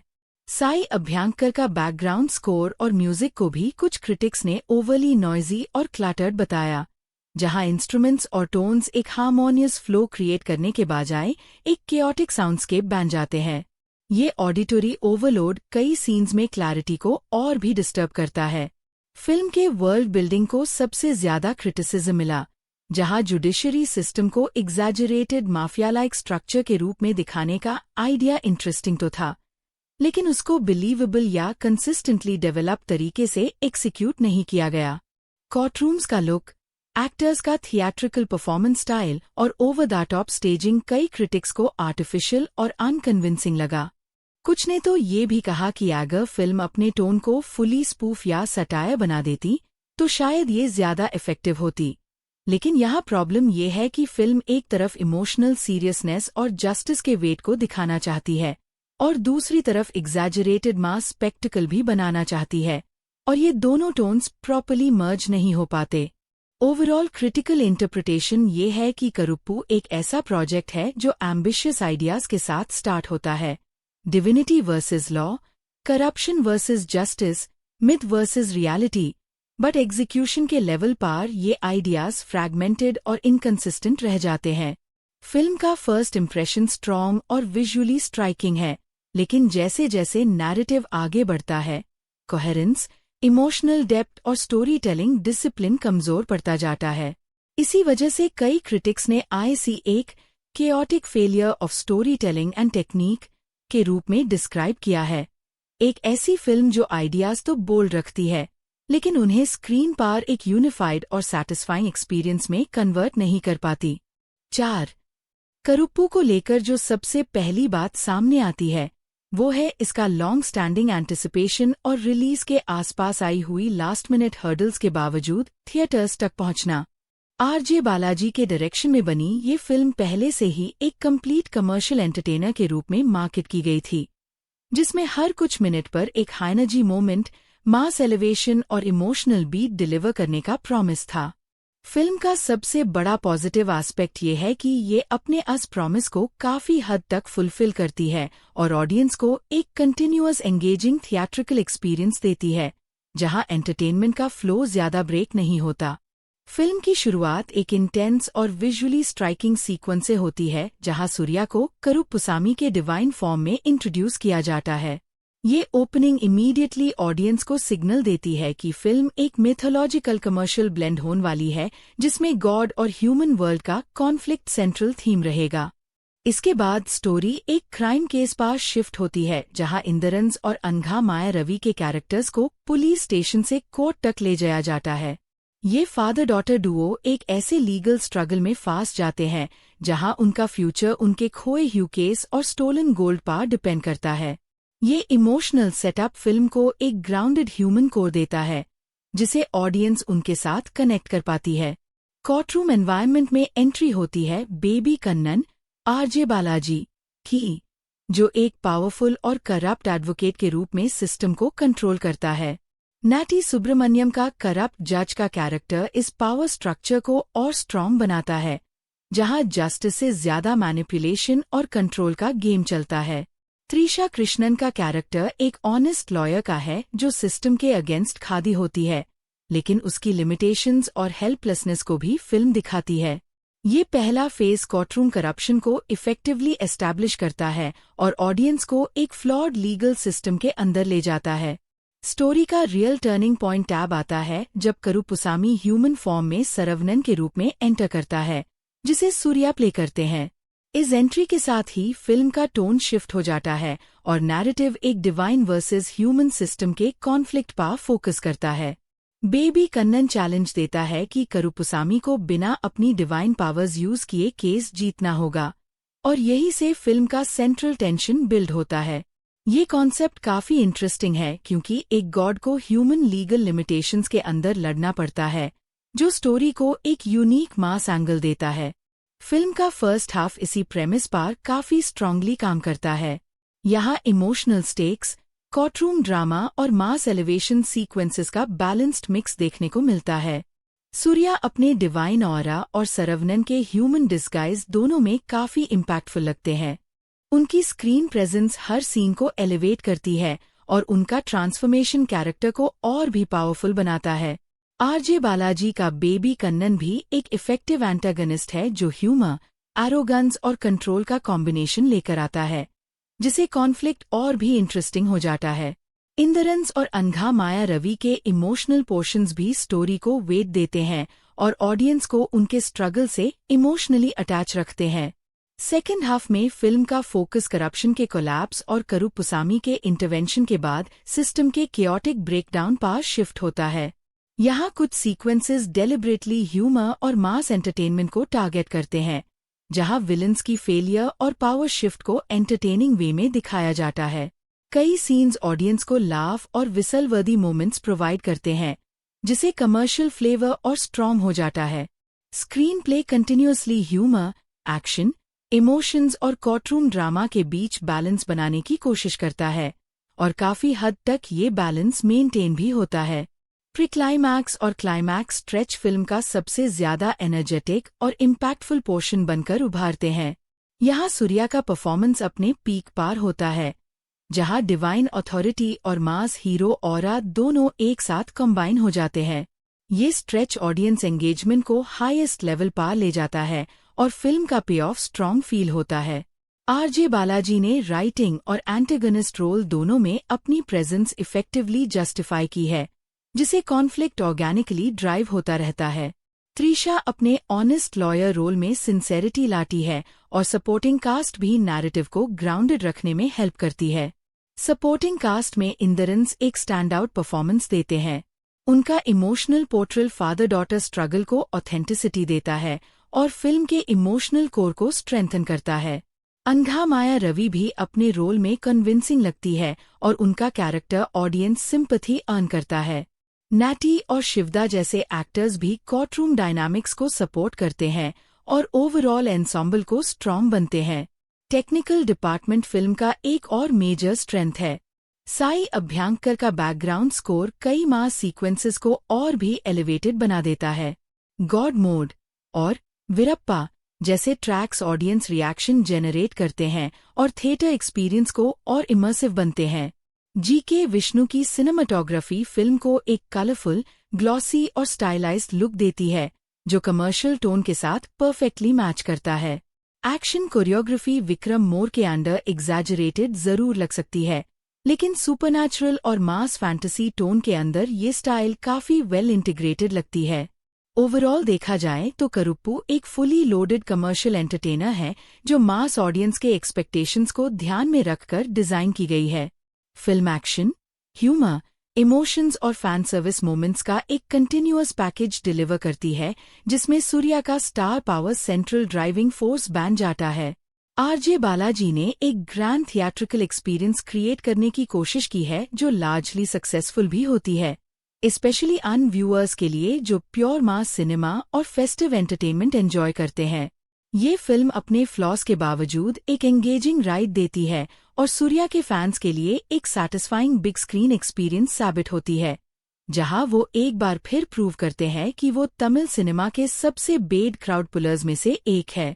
Overall rating 3.55 5। करुप्पू 2026 तमिल सिनेमा के फैंस के लिए एक लॉन्ग अवेटेड थिएट्रिकल रिलीज था, जो 15 मई 2026 को थिएटर्स में रिलीज हुआ और रिलीज के साथ ही ऑडियंस के बीच काफी स्ट्रॉन्ग बस क्रिएट कर गया। फिल्म को आरजे बालाजी ने डायरेक्ट किया है और इसमें सूर्या और त्रिशा कृष्णन लीड रोल्स में नजर आते हैं। रिलीज के बाद सोशल मीडिया रिएक्शंस और early audience feedback largely positive रहे, जहां कई व्यूअर्स ने आईसी एक फुल पैसा वसूल ब्लॉकबस्टर और मास एंटरटेनमेंट पैकेज के रूप में डिस्क्राइब किया। फिल्म का ओवरऑल इम्प्रेशन ये था कि ये थिएटर ऑडियंस के पल्स को समझकर बनाई गई एक हाई एनर्जी कमर्शियल एंटरटेनर है। फिल्म की कहानी एक फैंटेसी और सोशल ड्रामा के ब्लेंड पर बेस्ड है, जहां एक करप्ट लीगल सिस्टम के अंदर पावरफुल लॉयर्स और ऑफिशियल्स मिलकर आम और हेल्पलेस लॉग ऑन का एक्सप्लॉयटेशन करते हैं। इस वर्ल्ड में जस्टिस सिस्टम अपनी असली मीनिंग खो चुका होता है और वहीं से करुपुसामी सूर्या का डिवाइन इंटरवेंशन होता है। करुपुसामी एक जस्टिस और पावर के डेटी के रूप में ह्यूमन वर्ल्ड में डिसेंड करता है, जहां वो सरवनन के रूप में अपनी आइडेंटिटी छुपकर सिस्टम के खिलाफ लड़ता है। ये सेटअप फिल्म को एक मिथोलॉजिकल फैंटेसी और मास कमर्शियल सिनेमा का यूनिक मिक्स बनाता है, जिसमें इमोशनल स्टेक्स और एक्शन दोनों को इक्वल इम्पोर्टेंस दी गई है। फिल्म का सबसे बड़ा हाईलाइट सूर्या का परफॉर्मेंस माना गया है। क्रिटिक्स और ऑडियंसेस दोनों ने उनकी स्क्रीन प्रेजेंस, इंटेंसिटी और ट्रांसफॉर्मेशन को काफी अप्रिशिएट किया। करुप्पासामी के डिवाइन अवतार से लेकर सरवनन के ह्यूमन डिस्गाइज तक सूर्या हर फ्रेम में पावरफुल लगते हैं। उनका इंट्रोडक्शन सीन, इंटरवल ब्लॉक और क्लाइमैक्स पोर्शंस को स्पेशली गूज़बम्प सावर्दी मोमेंट्स कहा गया है। कई फैंस ने उनकी परफॉर्मेंस को उनके आइकॉनिक मास रोल्स जैसे सिंघम टाइप कैरेक्टर से कंपेयर किया, जहां उनका हीरो ऑरा और कमांडिंग एनर्जी पूरे थिएटर को डोमिनेट कर लेती है। ये film clearly Surya centric entertainer बन जाती है, जहां उनका स्टार पावर स्टोरी को कैरी करता है। त्रिशा कृष्णन का परफॉर्मेंस भी फिल्म के इमोशनल लेयर को सपोर्ट करता है। उनका कैरेक्टर नैरेटिव में ग्राउंडिंग प्रोवाइड करता है और इमोशनल सीन्स को बैलेंस करता है। सपोर्टिंग कास्ट में इंद्रंस और नाटी सुब्रमण्यम भी इम्पैक्टफुल परफॉर्मेंसेस देते हैं। इंद्रंस का रोल छोटा होने के बावजूद काफी इमोशनल वेट कैरी करता है, स्पेशली फादर डॉटर स्ट्रगल के कॉन्टेक्स्ट में। उनका पोर्ट्रेल ऑडियंस को स्टोरी के ह्यूमन साइड से कनेक्ट करने में मदद करता है। नाटी सुब्रमण्यम अपने कैरेक्टर के थ्रू सिस्टम के करप्ट स्ट्रक्चर को और स्ट्रॉन्ग बनते हैं, जिसे कॉन्फ्लिक्ट और भी इंटेंस फील होता है। फिल्म का कोर अपील उसके मास मोमेंट्स और कमर्शियल ट्रीटमेंट में है। कई सीन्स को स्पेसिफिकली थिएटर ऑडियंस को टारगेट करते ह्यू डिजाइन किया गया है, जहां slow motion entries, elevation shots और बैकग्राउंड स्कोर का हेवी यूज किया गया है। इंट्रोडक्टरी सीन, इंटरवल ब्लॉक और प्री क्लाइमैक्स सीक्वेंसेस को फिल्म के स्ट्रॉन्गेस्ट क्राउड प्लीजिंग मोमेंट्स माना गया है। ये पोर्शंस ऑडियंस रिएक्शन जेनरेट करते हैं और थिएटर एक्सपीरियंस को एनर्जेटिक बना देते हैं। साई अभ्यंकर का बैकग्राउंड स्कोर फिल्म की एक और मेजर स्ट्रेंथ है। उनका म्यूजिक और बीजीएम कई सीन्स को एलिवेट करता है और इमोशनल और एक्शन मोमेंट्स को और इम्पैक्टफुल बनाता है। स्पेशली मास एंट्री सीन्स और डिवाइन सीक्वेंसेस में बैकग्राउंड स्कोर का रोल काफी क्रूशियल है, जो ऑडियंस एंगेजमेंट को कंटिन्यूअसली मेंटेन रखता है। सिनेमैटिक फील को एनहांस करने में म्यूजिक का कंट्रीब्यूशन क्लियरली नोटिसेबल है। आरजे बालाजी का डायरेक्शन और राइटिंग अप्रोच फिल्म को एक मास एंटरटेनर के फॉर्म में शेप करता है। वो फैंटेसी, इमोशन और कमर्शियल एलिमेंट्स को एक साथ वीव करने की कोशिश करते हैं। नैरेटिव का पेस काफी फास्ट और एंगेजिंग रखा गया है, जिसे ऑडियंस का इंटरेस्ट बना रहता है। फिल्म का इंटेंशन क्लियरली ये है कि वो थिएटर ऑडियंस को कंटिन्यूअसली एंटरटेन करे बिना ज्यादा स्लो मोमेंट्स के। फिल्म का सोशल एंगल भी काफी इम्पोर्टेंट है, जहां करप्शन, इनजस्टिस और पावरफुल सिस्टम के मिसयूज को हाईलाइट किया गया है। ये थीम स्टोरी को सीरियसनेस देता है और इमोशनल वेट ऐड करता है। फादर डॉटर स्ट्रगल और उनका इनजस्टिस के अगेंस्ट फाइट फिल्म को एक ह्यूमन कोर देता है, जिसे ऑडियंस सिंपैथी फील करती है। ये एस्पेक्ट फिल्म को सिर्फ फैंटेसी एंटरटेनर नहीं बनाता, बल्कि एक सोशल मैसेज भी प्रोवाइड करता है। लेकिन फिल्म के बारे में कुछ क्रिटिसिज्म भी सामने आता है, स्पेशली सेकेंड हाफ को लेकर। कुछ व्यूअर्स और क्रिटिक्स के मुताबिक सेकेंड हाफ में फिल्म थोड़ी ओवर कमर्शियल हो जाती है और अननेसेसरी रेफरेंसेस और मोमेंट्स की वजह से पेसिंग थोड़ी अनइवन लगती है। कई सीन्स को थोड़ा ट्रिम किया जा सकता था ताकि नैरेटिव और टाइट फील होता, लेकिन ओवरऑल ये फ्लॉज फिल्म के एंटरटेनमेंट वैल्यू को मेजरली डैमेज नहीं करते। कंक्लूजन के रूप में करुप्पू एक स्ट्रॉन्ग थिएट्रिकल एक्सपीरियंस डिलीवर करती है, जहां फैंटेसी, एक्शन, इमोशन और मास एंटरटेनमेंट का सॉलिड ब्लेंड देखने को मिलता है। सूर्या का पावरफुल परफॉर्मेंस फिल्म का बिगेस्ट ड्राइविंग फोर्स है, जो हर सीन को एलिवेट करता है। आरजे बालाजी ने ऑडियंस फ्रेंडली एंटरटेनर बनाने में काफी हद तक सक्सेस पाई है और फिल्म अपने कोर ऑब्जेक्टिव में काफी इफेक्टिव साबित होती है, यानी ऑडियंस को थिएटर में एंटरटेन करना। Strong visuals, impactful background score, emotional core और विसल-वर्दी मास मोमेंट्स के साथ करुप्पू एक ऐसी फिल्म बन जाती है जो फैंस के लिए एक satisfying big screen experience provide करती है। 6. करुप्पू को जंजिन हीरोज मोनोमिथ फ्रेमवर्क के थ्रू एनालाइज किया जाए तो ये फिल्म एक ऐसे ट्रेडिशनल सिनेमैटिक स्ट्रक्चर को फॉलो करती नजर आती है, जहां हीरो का सफर एक ट्रेजर या सिंबॉलिक विक्ट्री की तरफ होता है। लेकिन यहाँ ट्रेजर का कॉन्सेप्ट फिजिकल या मटेरियल नहीं, बल्कि जस्टिस और धर्म की रेस्टोरेशन के रूप में रीडिफाइन होता है। फिल्म थ्योरी के अकॉर्डिंग वेस्टर्न सिनेमा के अर्ली एरास में ये ट्रेजर रगेड विल्डरनेस को कॉन्कर करने, लॉलेस लैंड में ऑर्डर एस्टैब्लिश करने और unknown frontier power dominance prove करने से जुदा हुआ था।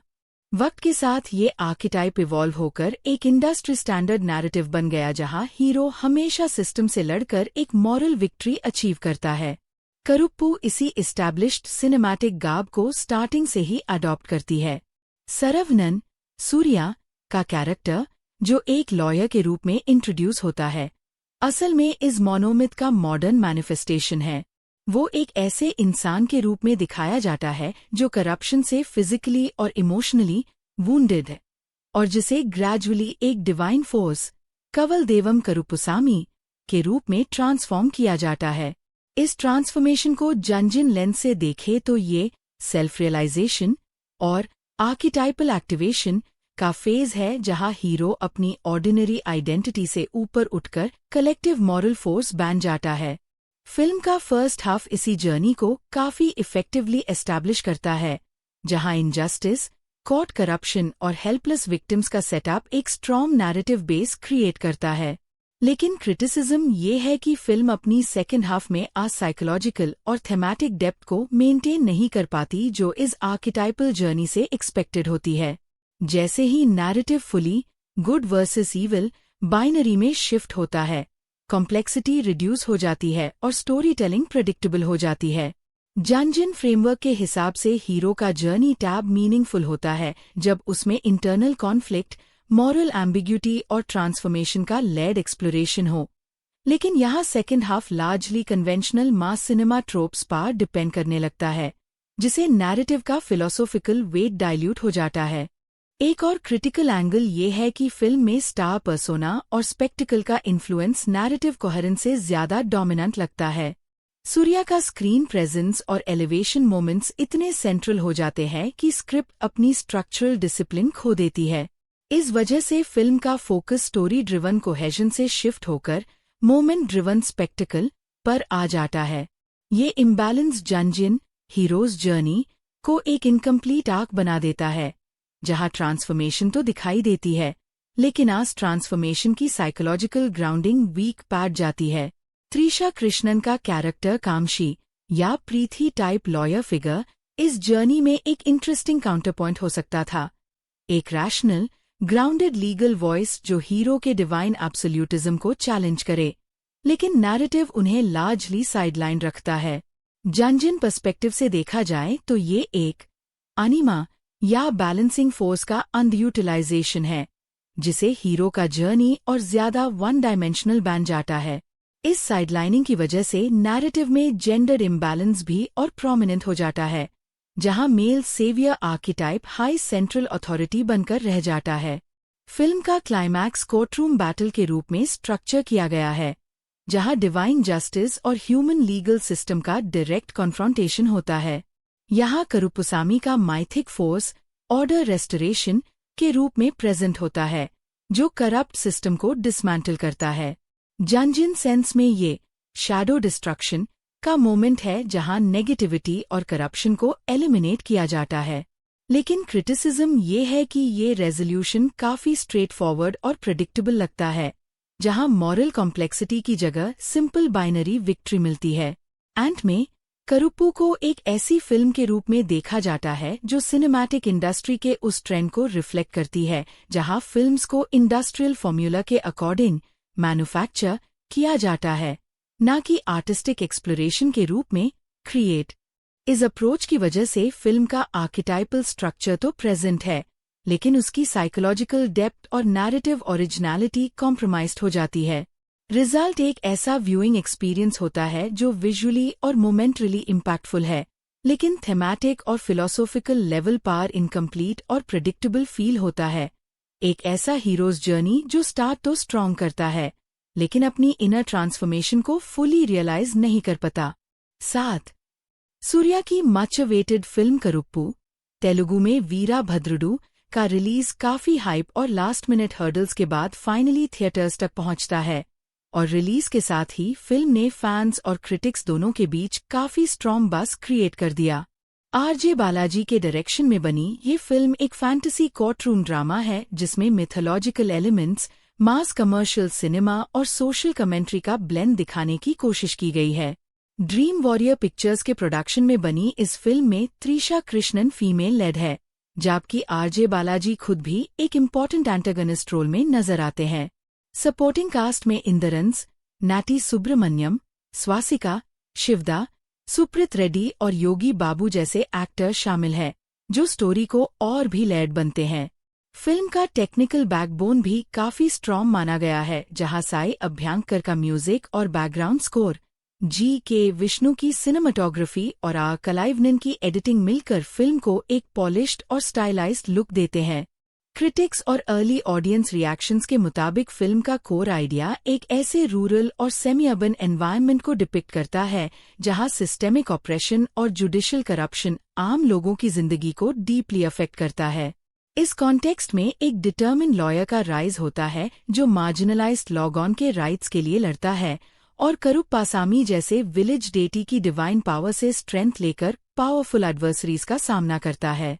ये कॉन्सेप्ट लॉ, फेथ और ब्रूट फोर्स के बीच एक माइथिक और सिनेमैटिक क्लैश क्रिएट करता है। फिल्म का फर्स्ट हाफ काफी स्ट्रॉन्ग और एंगेजिंग बताया गया है, जहां कोर्टरूम करप्शन को डिटेल्ड और इम्पैक्टफुल वे में प्रेजेंट किया जाता है। आरजे बालाजी का बेबी कन्नन कैरेक्टर एक अनस्क्रूपुलस और मैनिपुलेटिव लॉयर के रूप में सिस्टम को कंट्रोल करता है, जिसे लीगल प्रोसीडिंग्स एक थिएट्रिकल और मॉरली करप्टेड अरीना बन जाती है। इस पोर्शन में ऑडियंस को जुडिशियल सिस्टम की डिसफंक्शन और पावर इम्बैलेंस का स्ट्रॉन्ग सेंस मिलता है। इंद्रंस का emotional role father daughter struggle को ग्राउंडिंग देता है, जिसे फिल्म का ह्यूमन एंगल भी एस्टैब्लिश होता है। सूर्या का एंट्री एज करुप्पासामी बटा सरवनन फिल्म का सबसे पावरफुल टर्निंग पॉइंट माना गया है। जैसे ही गॉड मोड एक्टिवेट होता है, फिल्म का टोन फुली मास फैंटेसी एंटरटेनर में कन्वर्ट हो जाता है। इंटरवल ब्लॉक को कई व्यूअर्स ने थिएटर शेकिंग और गूज़बम्प सावर्दी सीक्वेंस कहा है, जहां साई अभ्यंकर का बैकग्राउंड स्कोर और सूर्या का स्क्रीन प्रेजेंस मिलकर प्योर हॉल को इलेक्ट्रीफाई कर देते हैं। यही से फिल्म का सेकेंड हाफ ज्यादा मास ओरिएंटेड और सेलिब्रेशन ड्रिवन हो जाता है, जहां विसलवर्दी मोमेंट्स, फैन सर्विस सीन्स और सिनेमैटिक एलिवेशंस का हैवी यूज होता है। रिव्यूअर्स ने कंसिस्टेंटली सूर्या के परफॉर्मेंस को फिल्म का बिगेस्ट हाईलाइट बताया है। उनका करुप्पुस्वामी अवतार और ह्यूमन लॉयर दोनों फॉर्म्स में कमांडिंग स्क्रीन प्रेजेंस फिल्म को कैरी करता है। उनकी बॉडी लैंग्वेज, डायलॉग डिलीवरी और इमोशनल इंटेंसिटी हर मेजर सीन को इम्पैक्टफुल बनती है। कई रिव्यूज में ये भी मेंशन किया गया है कि ये फिल्म प्योर तौर पर सूर्या का शो बन जाती है, जहां उनका स्टार पावर ऑडियंस रिएक्शन को ड्राइव करता है। इंटरवल और क्लाइमैक्स दोनों हाई पोर्शंस को उनके करियर के बेस्ट मास सिनेमैटिक मोमेंट्स में काउंट किया जा रहा है। आरजे बालाजी को एक फिल्ममेकर और एक्टर दोनों रूप में अप्रिशिएशन मिला है, स्पेशली उनके एंटेगोनिस्ट बेबी कन्नन कैरेक्टर के लिए जो ह्यूमर और विलेनी का यूनिक मिक्स डिलीवर करता है। त्रिशा कृष्णन का रोल कंपैरेटिवली सटल है, लेकिन वो अपने ऑनेस्ट लॉयर कैरेक्टर में सिंसेरिटी लाती है। इंद्रंस अपने लिमिटेड स्क्रीन टाइम में इमोशनल डेप्थ प्रोवाइड करते हैं, जबकि नैटी सुब्रमण्यम और बाकी सपोर्टिंग कास्ट कोर्टरूम डायनामिक्स को स्ट्रॉन्ग बनते हैं। फिल्म के सेकंड हाफ को लेकर मिक्स्ड ओपिनियंस भी आए हैं। कुछ क्रिटिक्स के अकॉर्डिंग नैरेटिव का फोकस मास एलिवेशन और फैंटेसी स्पेक्टिकल पर ज्यादा शिफ्ट हो जाता है, जिसे कभी कभी पेसिंग अनइवन फील होती है। कई सीन्स में लॉजिक को डेलिबरेटली सेकेंडरी रखा गया है क्योंकि प्रोटैगनिस्ट एक डिवाइन बीइंग है, इसलिए रियलिज्म के बजाय सिनेमैटिक एक्सपीरियंस को प्रायोरिटी दी गई है। कुछ रिव्यूअर्स ने ये भी कहा कि कुछ सीन्स थोड़े ट्रिम किए जा सकते थे ताकि मोमेंटम और टाइट रहता। टेक्निकल साइड पारसाई अभ्यंकर का बैकग्राउंड स्कोर को यूनानिमसली प्रेस मिला है, जो मास सीन्स को और भी पावरफुल बनाता है। गॉड मोड जैसे ट्रैक्स और क्लाइमैक्स पोर्शंस में म्यूजिक थिएटर रिएक्शन को एम्पलीफाई करता है। जीके विष्णु की सिनेमाटोग्राफी भी काफी इम्पैक्टफुल है, जिसमें रेड टोन और स्टाइलाइज्ड विजुअल्स फिल्म को एक ग्रैंड और विजुअली रिच फील देते हैं। एक्शन कोरियोग्राफी एग्जैजरेटेड जरूर है, लेकिन फैंटेसी टोन के अंदर वो फिट बैठती है। ओवरऑल करुप्पू को एक प्रॉपर कमर्शियल एंटरटेनर के रूप में देखा जा रहा है, जो इमोशन, फैंटेसी, एक्शन और मास मोमेंट्स का स्ट्रॉन्ग कॉम्बिनेशन डिलीवर करता है। फिल्म का फर्स्ट हाफ इमोशनल और ग्राउंडेड है, जबकि सेकंड हाफ प्योर मास सेलिब्रेशन और फैन सर्विस मोड में चला जाता है। क्रिटिक्स और फैंस दोनों हाई इस बात पर अग्री करते हैं कि ये फिल्म थिएटर एक्सपीरियंस के लिए बनाई गई है, जहां क्राउड रिएक्शंस, विसल्स और सेलिब्रेशंस का मैक्सिमम फोकस रखा गया है। सूर्या का परफॉर्मेंस फिल्म को पीक लेवल पर एलिवेट करता है और आरजे बालाजी एक ऐसा एंटरटेनर डिलीवर करते हैं जो स्पेसिफिकली थिएटर ऑडियंस को टारगेट करता है। ओवरऑल रिस्पॉन्स के हिसाब से ये फिल्म सूर्या फैंस के लिए एक सैटिस्फाइंग और एनर्जेटिक बिग स्क्रीन एक्सपीरियंस साबित होती है, जिसमें कई सीन्स प्योर गूज बम्प्स मोमेंट्स के रूप में याद रखे जाते हैं। 8 सूर्या फैंस के लिए करुप्पू का रिलीज एक सेलिब्रेशन जैसा माहौल क्रिएट करता है, क्योंकि ये एक्टर की साल की सबसे पहली रिलीज है और इसके अराउंड ऑलरेडी काफी स्ट्रॉन्ग बस बिल्ड हो चुका है। फिल्म के पोस्टर्स, टीजर और ट्रेलर्स पहले हाई सोशल मीडिया पर ट्रेंड कर चुके हैं, जिसे ऑडियंस एंटिसिपेशन का लेवल काफी हाई हो गया है। एडवांस बुकिंग रिपोर्ट्स भी एक प्रॉमिसिंग ओपनिंग का सिग्नल दे रही है, जिसे क्लियर होता है कि फिल्म के थिएट्रिकल रन को लेकर क्यूरियोसिटी और एक्साइटमेंट दोनों पीक पार है। फिल्म का एक मेजर हाईलाइट सूर्या और त्रिशा कृष्णन का लॉन्ग अवेटेड रीयूनियन है, जो ऑलमोस्ट 2 डेकेड्स के बाद स्क्रीन पर एक साथ नजर आते हैं। उनकी पहली कोलैबोरेशंस जैसे मौनम पेसियाधे 2002, आयुथा एजहुथु 2004 और अरु 2005 ने ऑलरेडी ऑडियंस के बीच एक नॉस्टैल्जिक वैल्यू क्रिएट कर रखी है और इसी वजह से करुप्पू को एक स्पेशल प्रोजेक्ट के रूप में देखा जा रहा है। इस बार सूर्या का डबल रोल और आरजे बालाजी के साथ उनका कोलैबोरेशन फिल्म को और भी ज्यादा इंट्रिगिंग बना देता है, जहां ऑडियंस एक्सपेक्ट कर रही है कि स्टोरी में काफी लेड और हाई इम्पैक्ट कैरेक्टर डायनामिक्स देखने को मिलेंगे। आरजे बालाजी के डायरेक्शन और ड्रीम वॉरियर पिक्चर्स के प्रोडक्शन में बनी ये फिल्म एक एंसॉम्बल कास्ट को फीचर करती है, जिसमें इंद्रंस, नैटी सुब्रमण्यम, स्वासिका, शिवदा, सुप्रीत रेड्डी और योगी बाबू जैसे एक्सपीरियंस्ड एक्टर्स शामिल है। ये स्ट्रॉन्ग सपोर्टिंग लाइनअप स्टोरी को डेप्थ और वैरायटी डीन का काम करता है, जिसे फिल्म सिर्फ लीड स्टार्स तक लिमिटेड नहीं रहती बल्कि एक वाइडर सिनेमैटिक वर्ल्ड क्रिएट करती है। सूर्या का डुअल रोल स्पेशली फैंस के बीच सबसे ज्यादा डिस्कशन का टॉपिक बना हुआ है, क्योंकि ये उनके 45th लीड आउटिंग को और भी स्पेशल बना देता है। रिलीज से पहले फिल्म को लेकर क्यूरियोसिटी और भी ज्यादा बढ़ गई जब सेंसर स्क्रीनिंग के बाद वायरल ट्वीट्स और अर्ली रिएक्शन सामने आए।